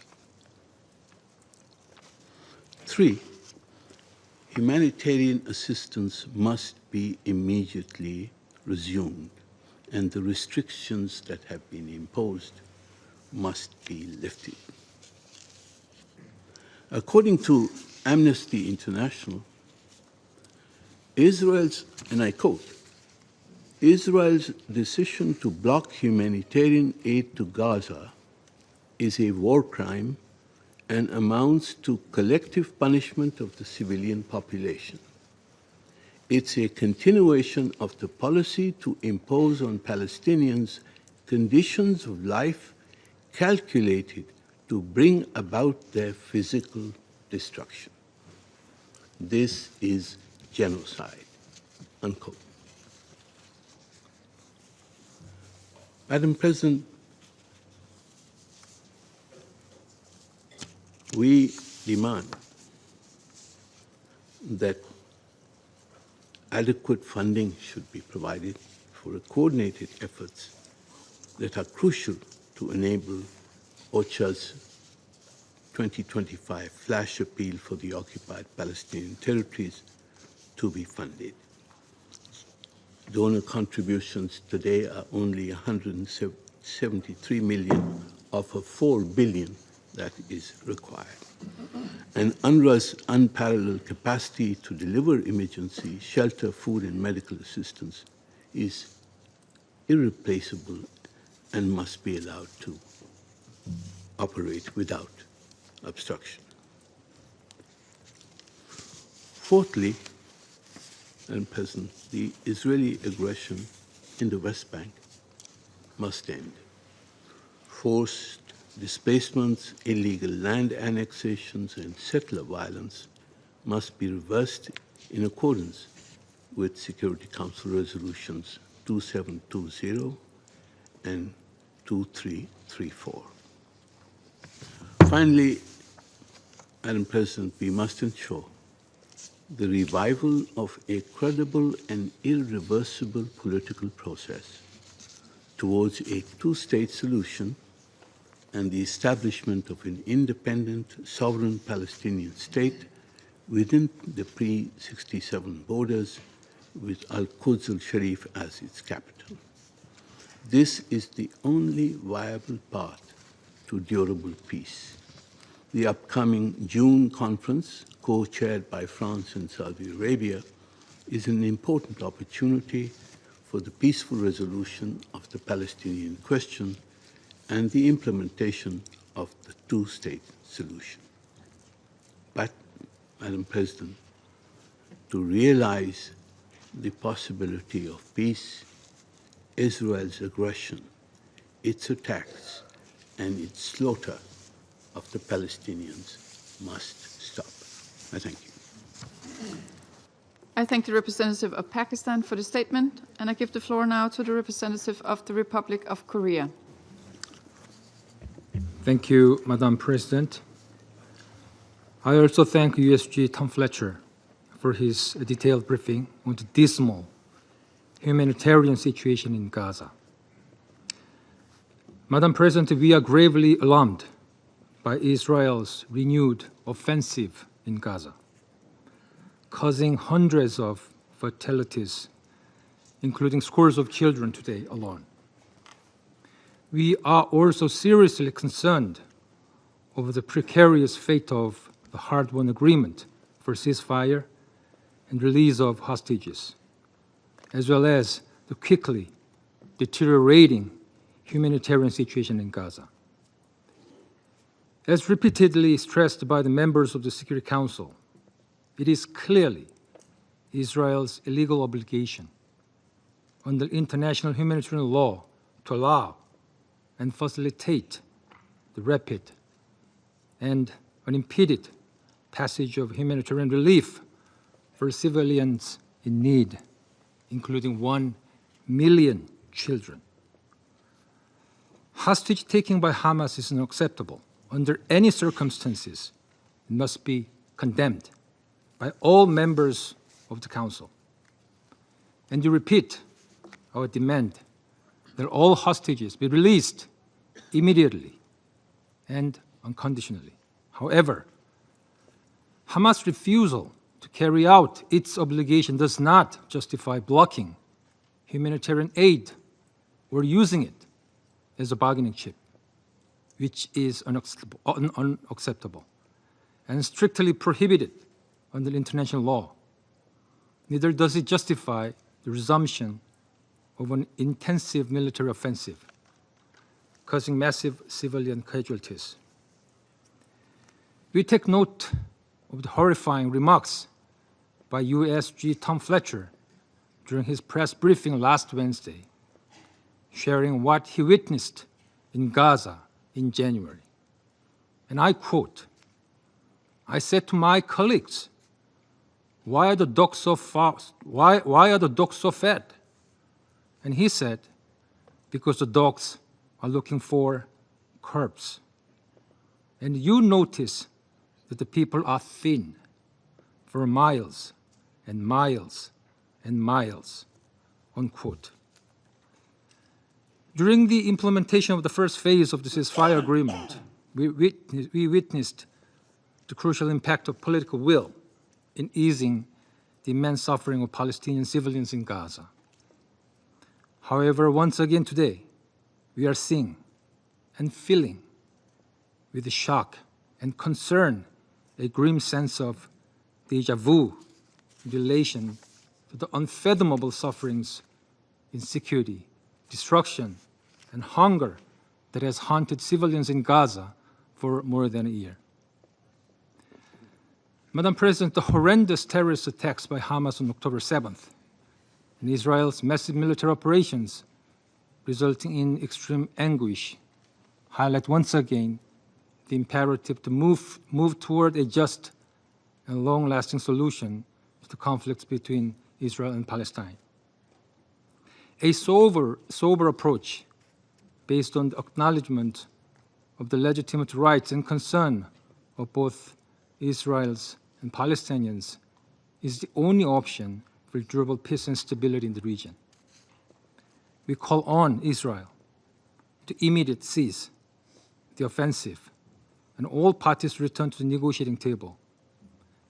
We hope the mediating countries, including the US, Qatar, and Egypt, exert utmost effort to secure the ceasefire and the release of hostages.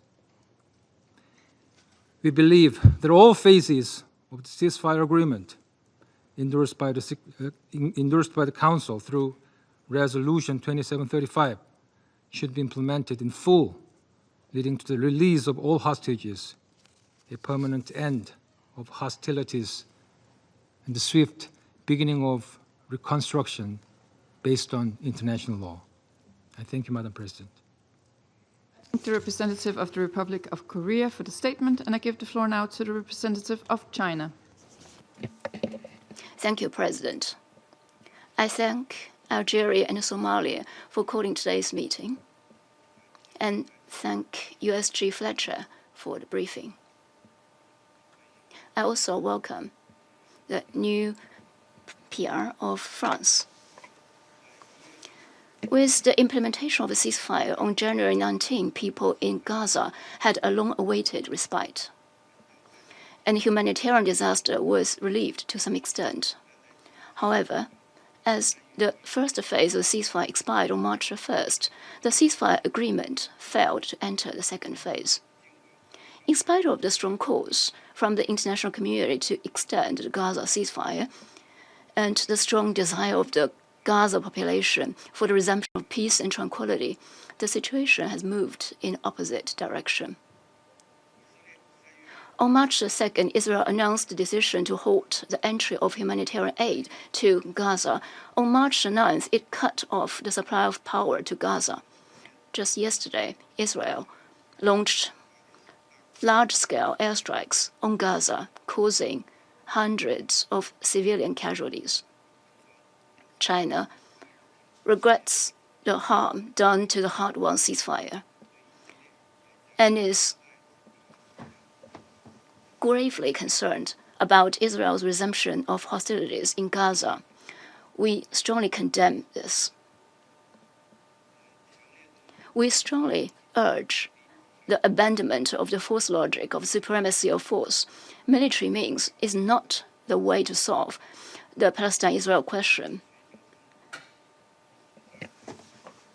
The stark contrast between 15 months of bloody conflict and 42 days of ceasefire clearly shows that indiscriminate use of force is not the right way to bring back hostages, and may even put them at greater risks. China urges Israel to renounce its obsession with the use of force, immediately cease military operations in Gaza, and stop the collective punishment of the Gazan civilians. We strongly demand a permanent ceasefire in Gaza. The ceasefire agreement was reached. As such, it should be fully and seriously implemented in good faith, and no attempt should be made to alter or undermine it midway.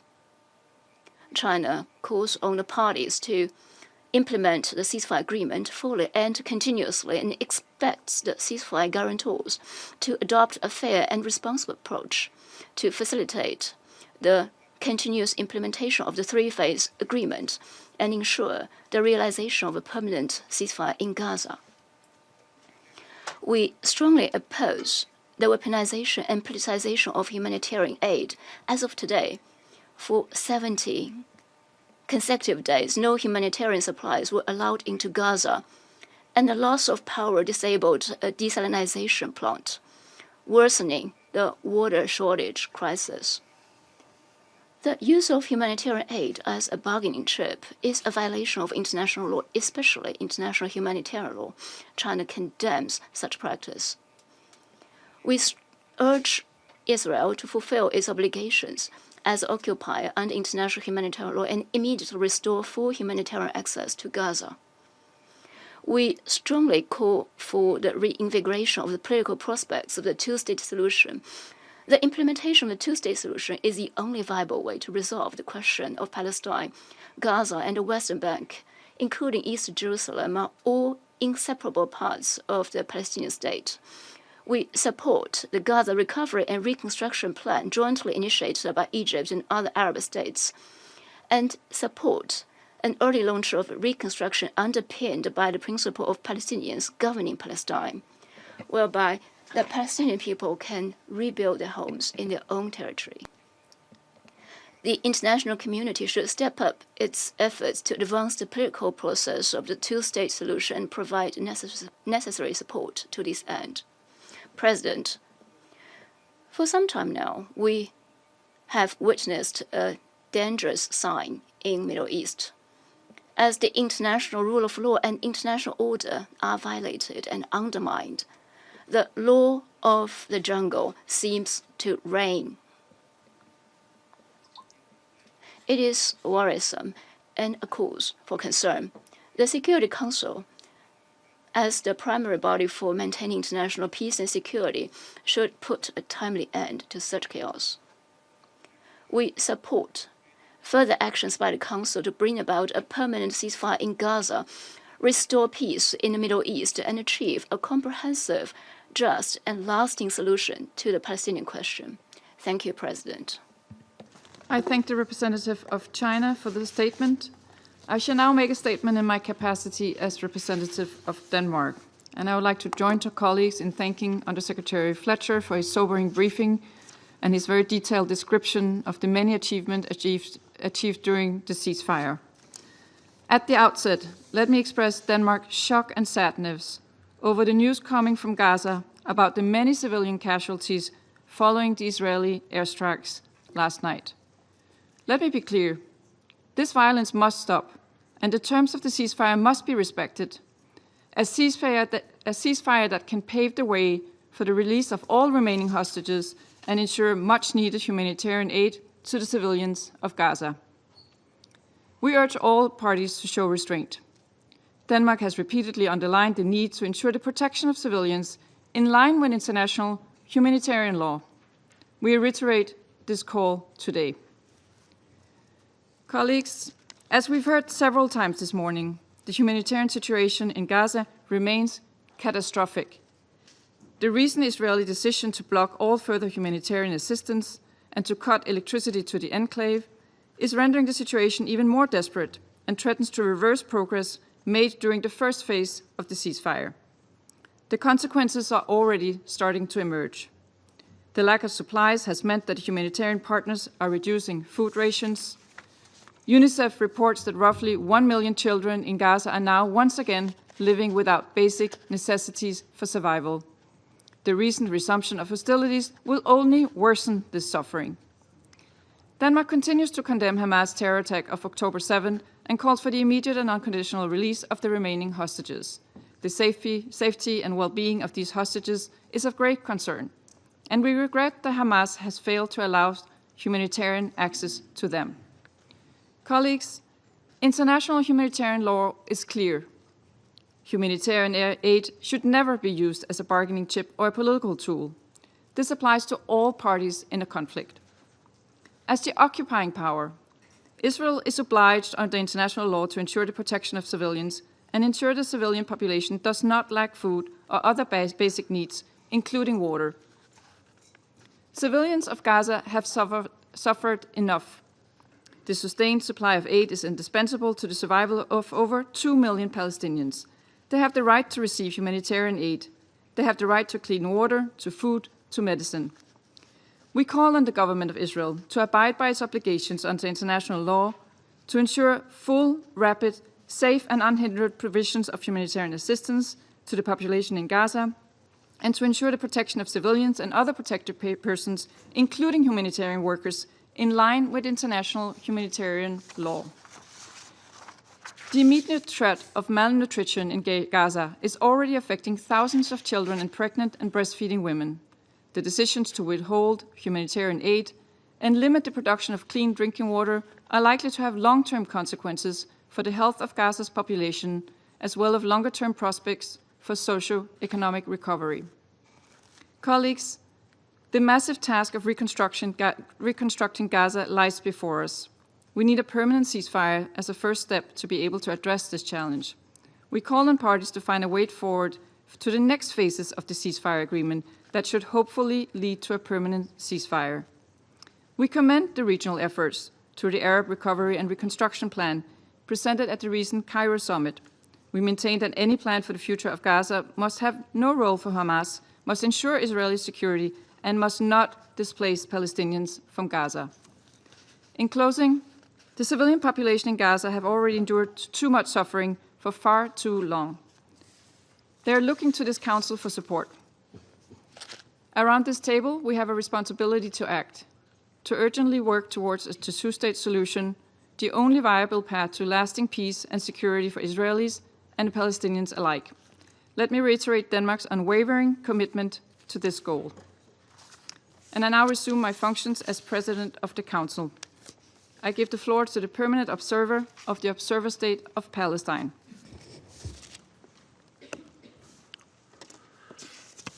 Madam President, allow me at the outset to thank you for the convening of this urgent meeting at this critical time, and to thank Algeria and Somalia for requesting it on behalf of the Arab group, as well as China, France, Guyana, Pakistan, Slovenia, and the United Kingdom for their support to this request. Allow me also to thank Under-Secretary General Tom Fletcher, who has recently visited Gaza and the region, for his relentless efforts and for his sobering and alarming briefing. Madam President, this meeting was originally requested to discuss Israel's weaponization of humanitarian aid for collective punishment purposes, with Israeli leaders confessing to it publicly. They're not denying it or claiming, as they have done in the past, that hundreds and sometimes thousands of truckloads of humanitarian aid is in Gaza Strip. This time now, they made the decision to weaponize it, to use it, to stop it publicly. They're not denying it. No longer feeling the need to even keep up pretenses. We were supposed to gather here to discuss how an entire civilian population who had survived a genocide and with still immense needs was yet again confronted with fuel and electricity being cut off, leading to the shutdown of essential water and sewage treatment facilities, worsening the already dire humanitarian conditions in Gaza, so-called evacuation orders to advance, forcible displacement, and all this coupled with the hermetic siege denying the entire civilian Palestinian population life-saving aid since the beginning of the month. Now, we gather here after a series of deadly Israeli attacks that killed last night alone hundreds of Palestinians. Current reports indicating over 400 killed and nearly 600 injured in the span of few hours during the night last night, reminiscent of the criminal bombardments our people endured for over 15 months. The same images are back to haunt us. Small children on Guernia's little siblings, injured and disoriented, trying to comfort and reassure each other. Entire families killed, children, mothers, fathers, searching for their loved ones under the rubble, not knowing if they are dead or alive. Bombardments, death, devastation, fire, and fear are yet again spreading throughout the Gaza Strip. And this is all happening during the Muslim holy month of Ramadan, 1 year after the councils chose this same period, given its significance, to call for the first time for a ceasefire to hold the genocide and stem unimaginable human suffering. In our tradition, nobody would fight during the month of Ramadan. This is from the beginning of time. But yet, the criminals, cruel, selfish leaders of the government of Israel, of the occupying authorities, do these things in spite of traditions and respect for religion and humanity. Madam President, Palestinians are being killed indiscriminately, are being denied humanitarian aid indiscriminately, are being maimed and detained indiscriminately. We condemn these crimes in the strongest possible terms. This can never be justified and must stop immediately. Must stop immediately. And I agree with you, Madam President, when you said that you have a responsibility around the table to act. You are the Security Council. Act. Stop this criminal action. Stop them from denying our people food in the month of Ramadan and water and the hospitals to operate. Act. You have resolutions. Act. You have power. Act. Or, as my friend, the ambassador of Slovenia said, you become irrelevant. Act according to the power given to you by the Charter of the United Nations. Madam President, ceasefire works. It is the only thing that does. It stopped the bloodshed. It allowed the entry of humanitarian aid Israel had long denied. It allowed the release of hostages and prisoners. It allowed for the starving people to be given sustenance, for the sick and wounded to receive medical care, as the tenets of international humanitarian law and our very humanity oblige. Life was starting to triumph over death. Our collective role is to ensure life prevails, and that requires ensuring the full and effective implementation of Resolution 2735. Resolution 2735 is unequivocal. It clearly spells out the terms of each phase and the obligations of each side. It also clearly states in relations to Phase 2, which includes release of hostages and full withdrawal of Israeli occupation forces from Gaza, that the ceasefire will continue as long as negotiations continue. And negotiations will keep going until all the agreements are reached and Phase 2 is able to begin. There should not be unilateral, self-serving, and irresponsible decisions to execute breaking the ceasefire. While the Trump administration has prioritized the release of hostages, it is evident that Netanyahu's concern for his political selfish survival far outweighs his concern for the survival of the hostages. Madam President, the resolution is also clear in rejecting any attempt at demographic or territorial change in the Gaza Strip, including any actions that reduce the territory of Gaza, a goal Israel continues to pursue as mass forcible displacement and annexation remain its primary aims throughout the occupied Palestinian territory.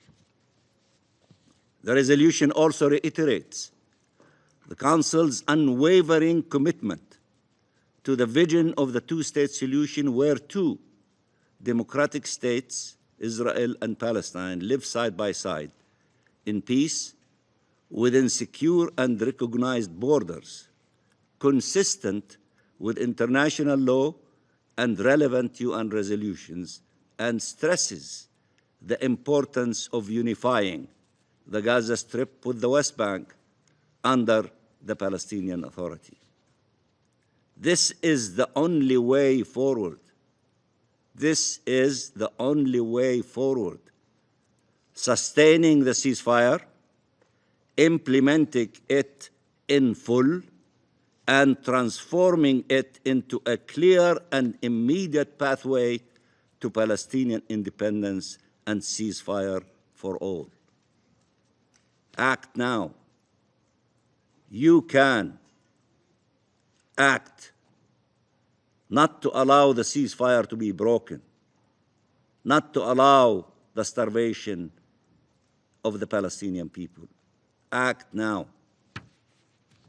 Madam President, the State of Palestine and Arab countries, with the support of many around the world, have exerted every effort to ensure that Gaza in particular and Palestine as a whole are set on a different trajectory towards life and liberty, to change the reality our people has been for too long endured, and to change forever and for the better our region, for the benefit of all states and all peoples.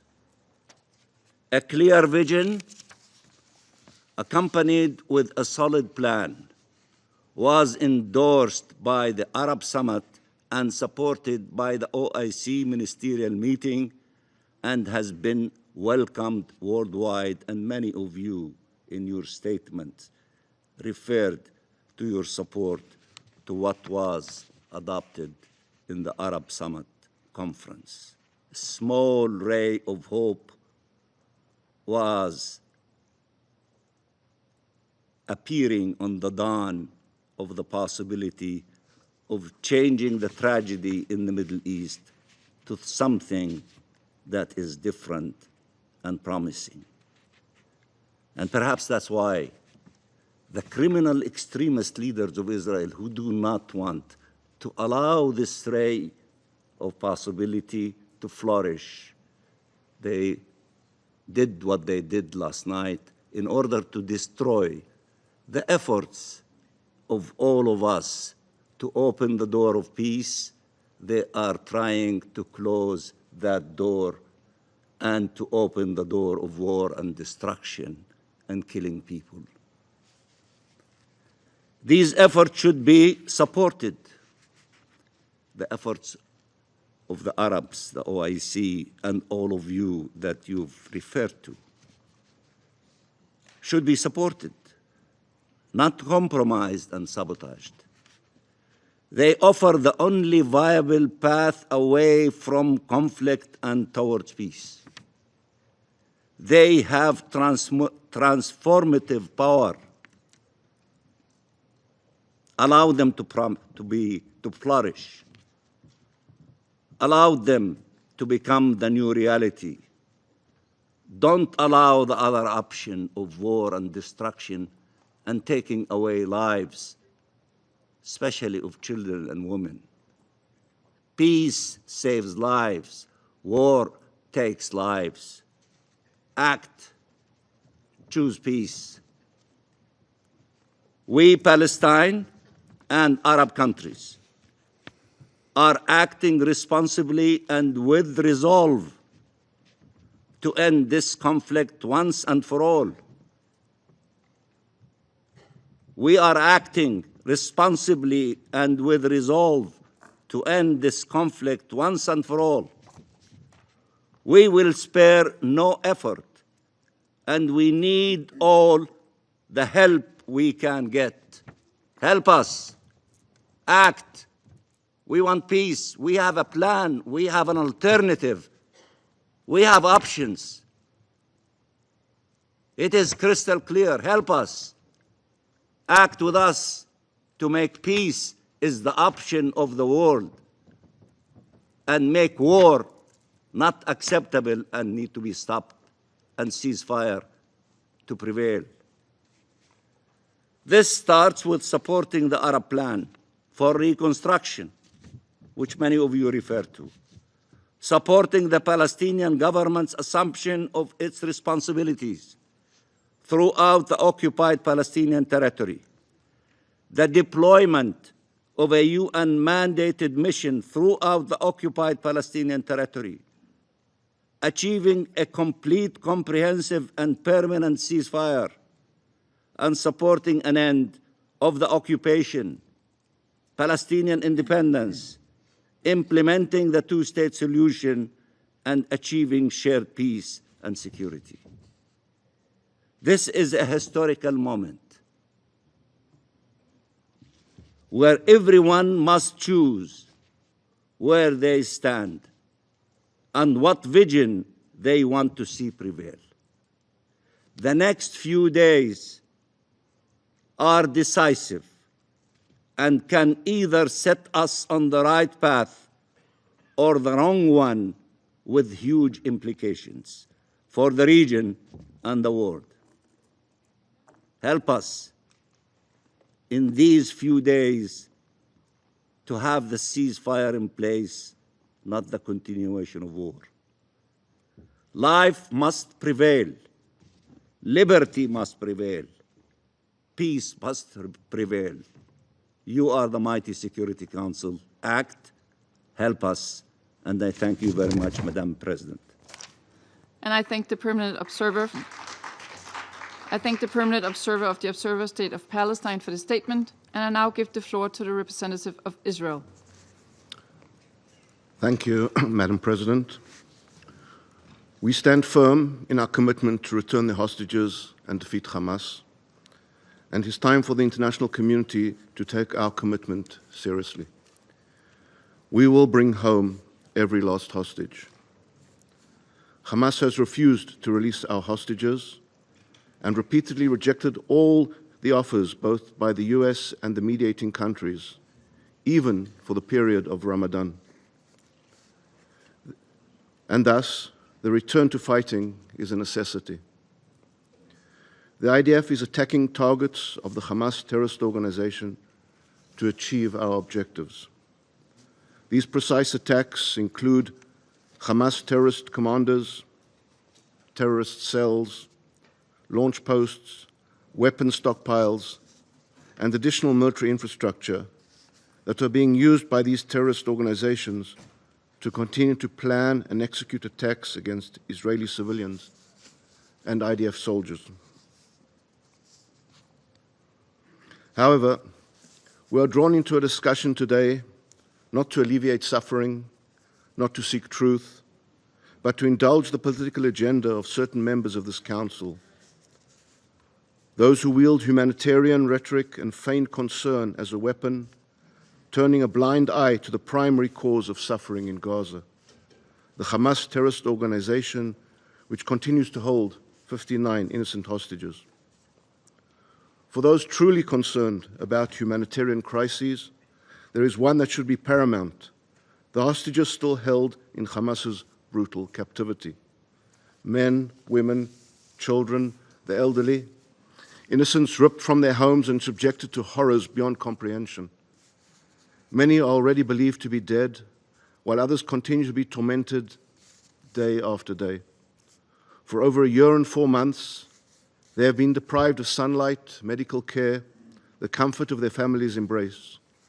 Their conditions are unknown, their treatment unimaginable.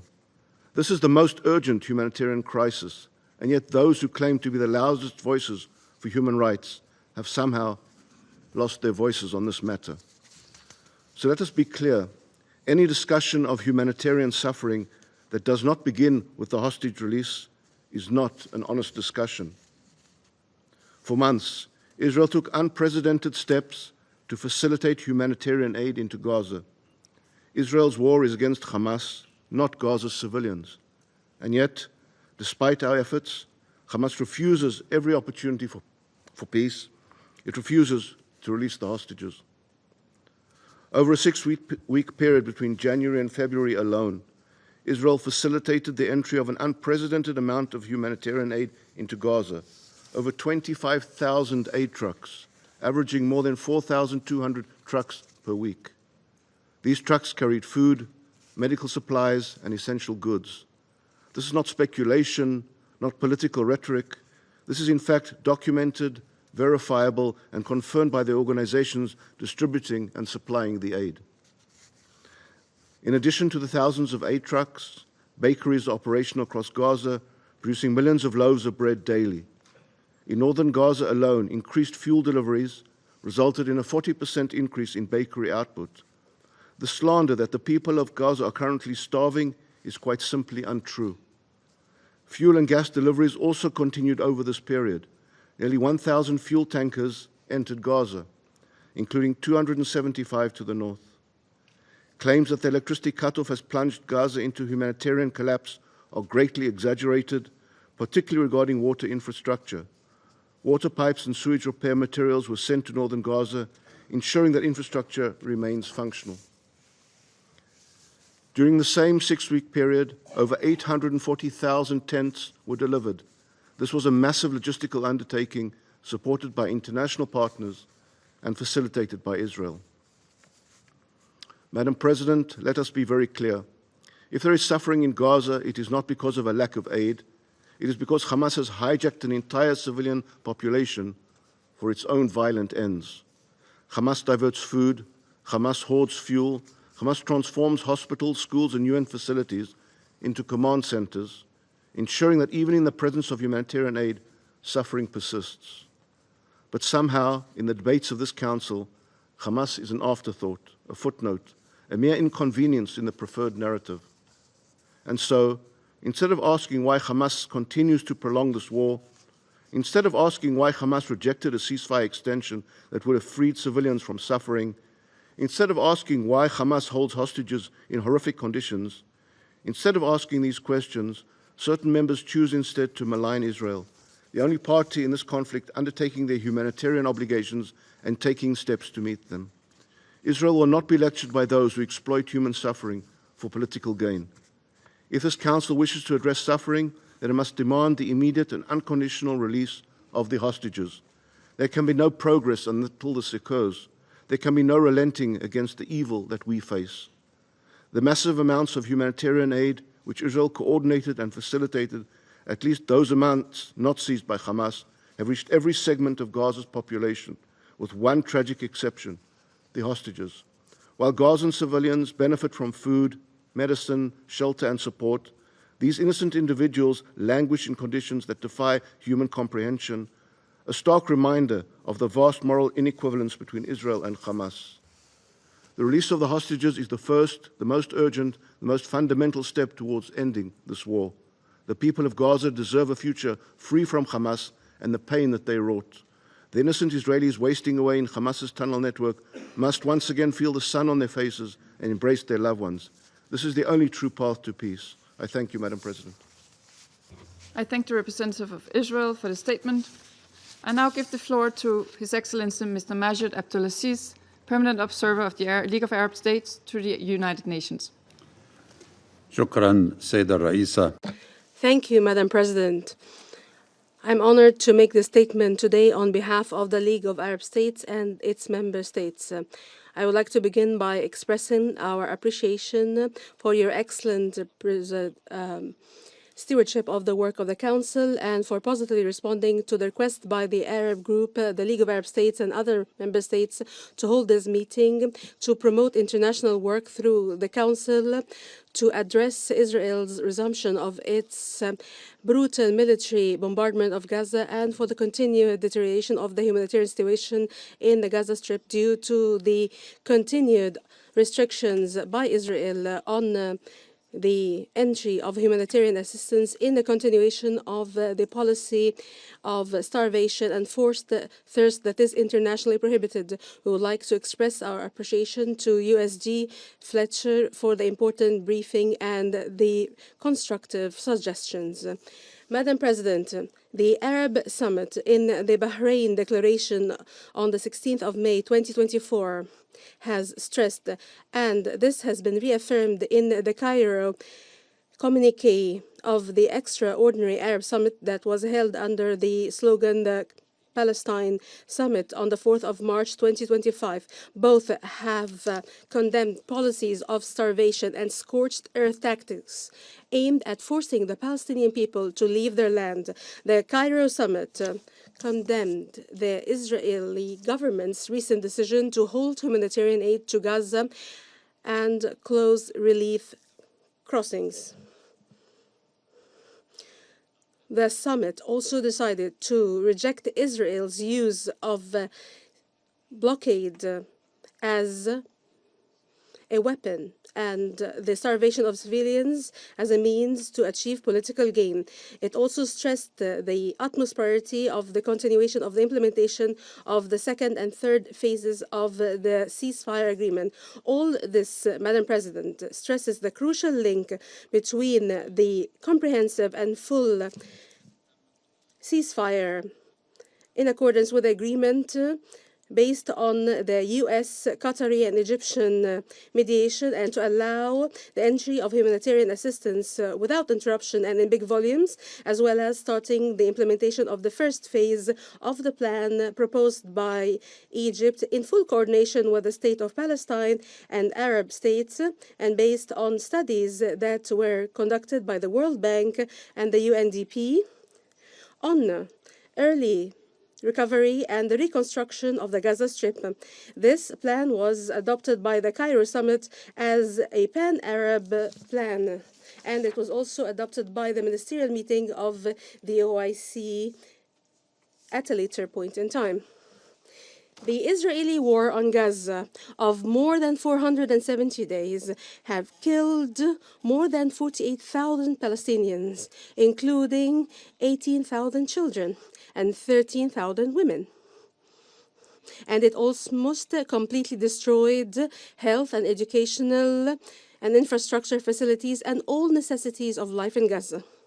The resumption of the brutal military intensive bombardment of the Gaza Strip and the killing of more than 400 Gazans in Gaza yesterday, and Israel's intensification of the policy of blockade and starvation on the Gaza Strip, and the most recent of which was the decision by the Israeli Ministry of Power to cut the power supply to the vital sectors, including the main desalination water plant. This has added forced thirst to starvation.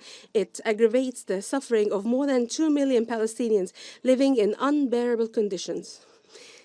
These attacks and measures are inhumane, condemned, and unacceptable.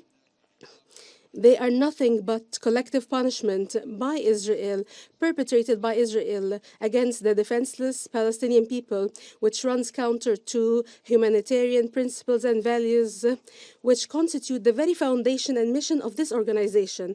This is a challenge to the international will that has supported the ceasefire. In light of the deterioration of this crisis and Israel's resumption of its intensive military bombardment in Gaza yesterday, the Arab group stresses that the Council needs to shoulder its responsibility this time and to compel Israel to honor its obligations under the ceasefire agreement, including opening all crossings to humanitarian aid and the delivery of medical and fuel items and shelter items, and to restore electricity to the entirety of the Strip, including the water plants, and to meet the basic needs of the people and to alleviate their suffering. The group warns against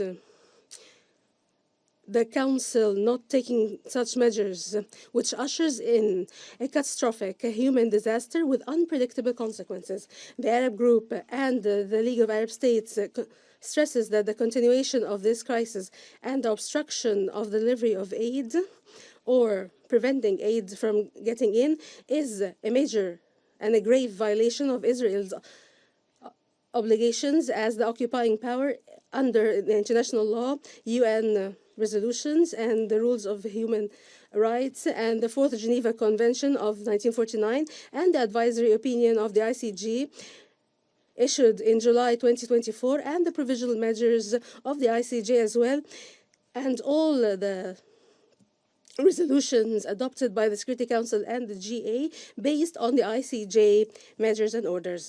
The group and the League stress that the Council needs to activate international oversight mechanisms to guarantee the delivery of aid safely and in a sustainable manner to all Palestinians in need. There needs to be a promotion of international efforts to ensure the protection of civilian Palestinians and to meet their basic needs immediately and effectively. We stress in this regard the central humanitarian role of UNRWA in Gaza. which cannot be replaced by any other entity. We stress the importance of the continued work of UNRWA to provide its vital services to Palestine refugees according to its UN mandate. Madam President, the Arab Group commends the tireless efforts spearheaded by Qatar, Egypt, and the US to reach a ceasefire agreement in Gaza, including the release of detainees and hostages. We stress the need for the Council to exercise utmost pressure on Israel to end its military aggression that was resumed yesterday and to complete the implementation of the ceasefire agreement, including the second and third phases and all its elements. This would lead to reaching a permanent end of the aggression on Gaza and Israel's full withdrawal from the Strip, and to facilitate the return of Gazans to the areas of residence, including in the north, in line with Security Council resolutions, most notably Resolution 2735. The Group and the League stress the need to build on those efforts to begin the implementation of the Arab Early Recovery and Reconstruction Plan. We commend the efforts of Egypt and the State of Palestine to prepare for an international conference on reconstruction in cooperation with the UN, which will be hosted by Cairo very soon. And we urge our international community partners and IFIs to provide all financial and political support to ensure the implementation of this ambitious plan by Palestinian lands towards the rehabilitation and reconstruction of the Strip at the desired pace. We stress the importance that this plan would coincide with international effort towards sustainable peace and lasting peace, to protect the rights of the Palestinian people and to achieve their aspirations in freedom and statehood, and joining the UN as a full-fledged member, and the effort to make the international conference that will be held in June 2025 under the French-Saudi presidency a success as part of the two-state initiative effort that is receiving mounting international support every day. In closing, the Arab Group and the League of Arab States reaffirms their full solidarity with the Palestinian people and their strong support to its historic steadfastness on its land as it adheres to its land and refuses to be forcibly displaced. We stress that continued military operations, siege, starvation, forced thirst, oppressive measures perpetrated by Israel will only lead to further deterioration of the humanitarian and security situation, threatening the security of the entire region. We reiterate that the only solution to this conflict is by ending the Israeli occupation, guaranteeing the right of the Palestinian people to self-determination and the establishment of their independent, sovereign state with East Jerusalem as its capital on the basis of the two-state solution and the Arab Peace Initiative, and the State of Palestine joining as a full-fledged member of the United Nations. I thank you, Madam President. I thank His Excellency Mr. Abdulaziz for the statement. The representative of the United States has asked for the floor to make a further statement. I give them the floor. Thank you, Madam President. I couldn't help but notice that some of the behavior during this meeting, including departing from the chamber and leaving a seat vacant while the representative of Israel was speaking under Rule 37, is inconsistent with the decorum that we expect in this chamber, and I just wanted to register that. I thank you. And I thank the United States, the representative of the United States, for the statement. There are no more names inscribed on the list of speakers. The meeting is adjourned.